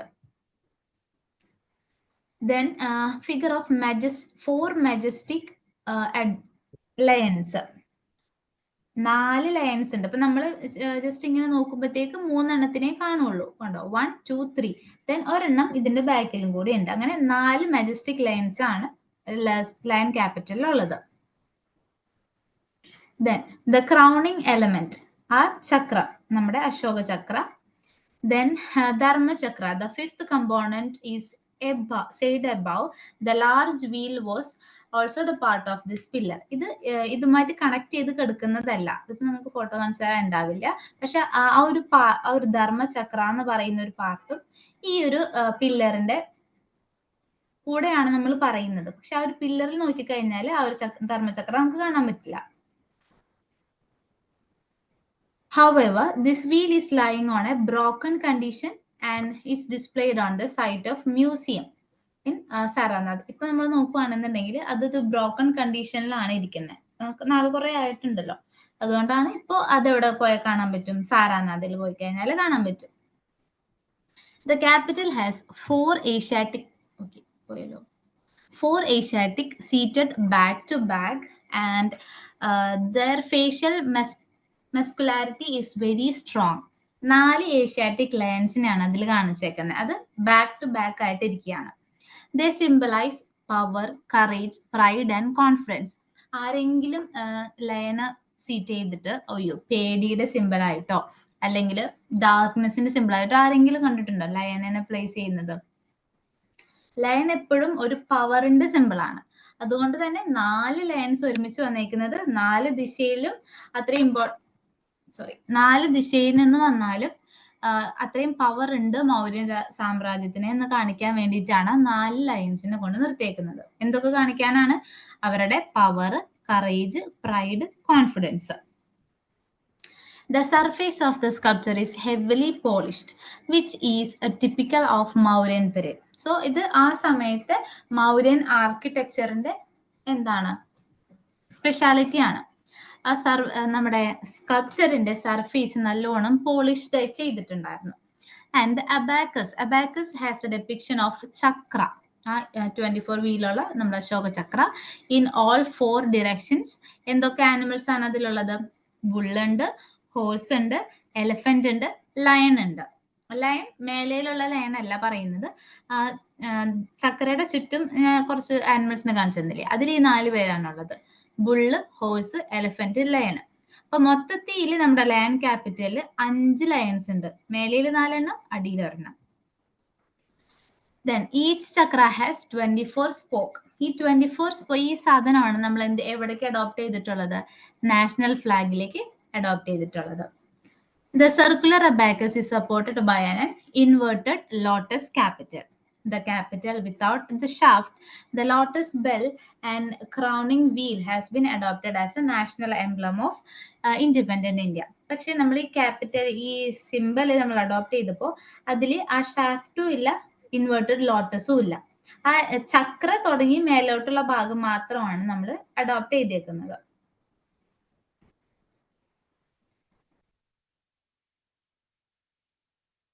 Adopted by Madhuswani.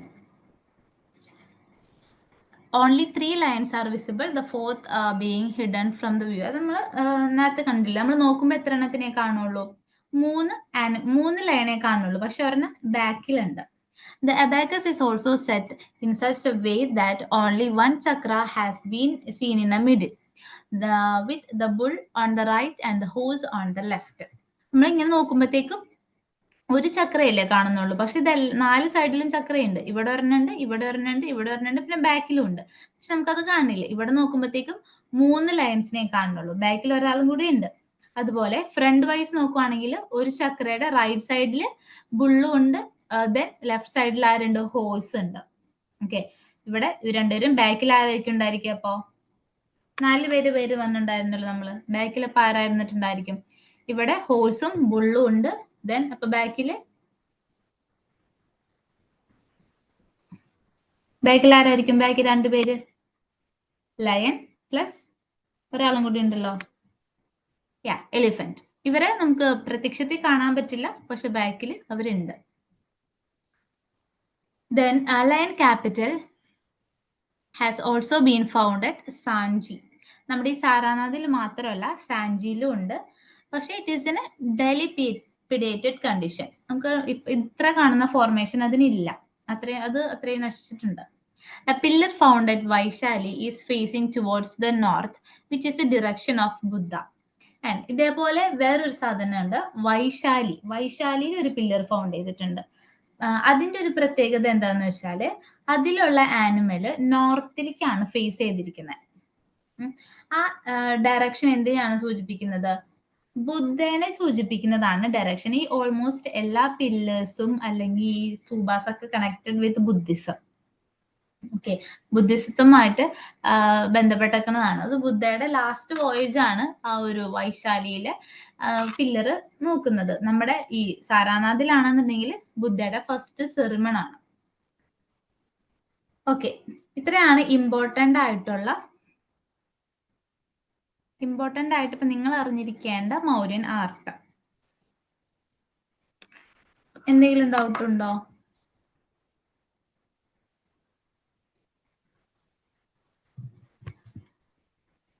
പില്ലറാണ് കുറച്ചും കൂടി ഇമ്പോർട്ടൻ്റ് ആയിട്ടുള്ളത്. ബാക്കി പാലസും അതിനൊന്നും വലിയ ഇമ്പോർട്ടൻസ് ഇല്ല. സ്കൾപ്ചറും ആ യക്ഷി ഞാൻ ഫോട്ടോ കാണിച്ചിരുന്ന യക്ഷിനെയാണ് കുറച്ച് പിന്നെയും സ്കൾപ്ചർ ആയിട്ടുള്ളത്. ഈ ലയൺ ക്യാപിറ്റൽ ഇമ്പോർട്ടൻ്റ് ആണ്, നന്നായിട്ട് വായിക്കുക. എന്തെങ്കിലും ഡൗട്ട് ഉണ്ടോ? ഇത്രയും നേരം പറഞ്ഞതിൽ എന്തെങ്കിലും മനസ്സിലായോ?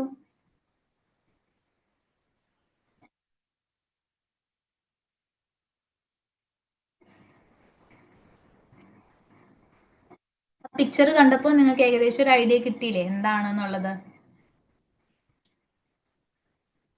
ഐ ഗസ് ഇങ്ങനെ വായിക്കുന്നതിനേക്കാൾ ആ പിക്ചർ ആയിരിക്കും അല്ലേ കുറച്ചും കൂടെ ഹെൽപ്പ് ആയിട്ടുണ്ടാവുക.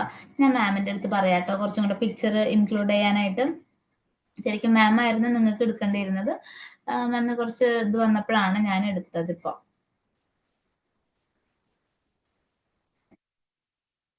എന്ത് വേണം പിക്ചർ ഇൻക്ലൂഡ് ചെയ്യാൻ പറയണോ അത് ഇതേപോലെ തന്നെ സ്ലൈഡ്സ് മതിയോ?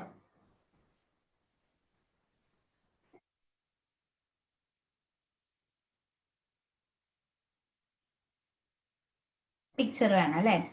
യാ, ഓക്കെ, ഞാൻ പറയാം കേട്ടോ പിക്ചറും കൂടി ഇൻക്ലൂഡ് ചെയ്തിട്ട് സ്ലൈഡ് തയ്യാറാക്കാനായിട്ട്. കുറച്ചും കൂടി ഇൻട്രസ്റ്റിംഗ് ആയിരിക്കും അല്ലെ? ഇങ്ങനെ കുറെ സ്ലൈഡ് ഉണ്ടാകുമ്പോഴത്തേക്കും ബോറിങ് വരും. ഓക്കെ, വേറെ എന്തെങ്കിലും കാര്യങ്ങൾ പറയാനുണ്ടോ?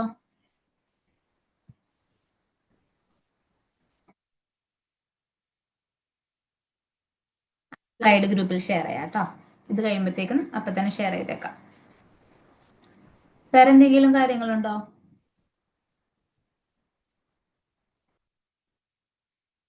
Any concerns? എന്തെങ്കിലും ഡൗട്ട് ഉണ്ടോ?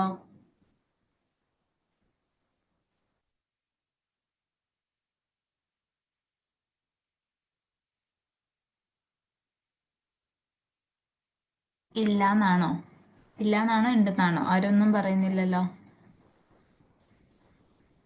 No doubt. ഓക്കെ, അപ്പോൾ കാര്യമായിട്ടൊന്നും പറയാനുണ്ടാവില്ലല്ലോ. Okay, thank you. Have a nice day.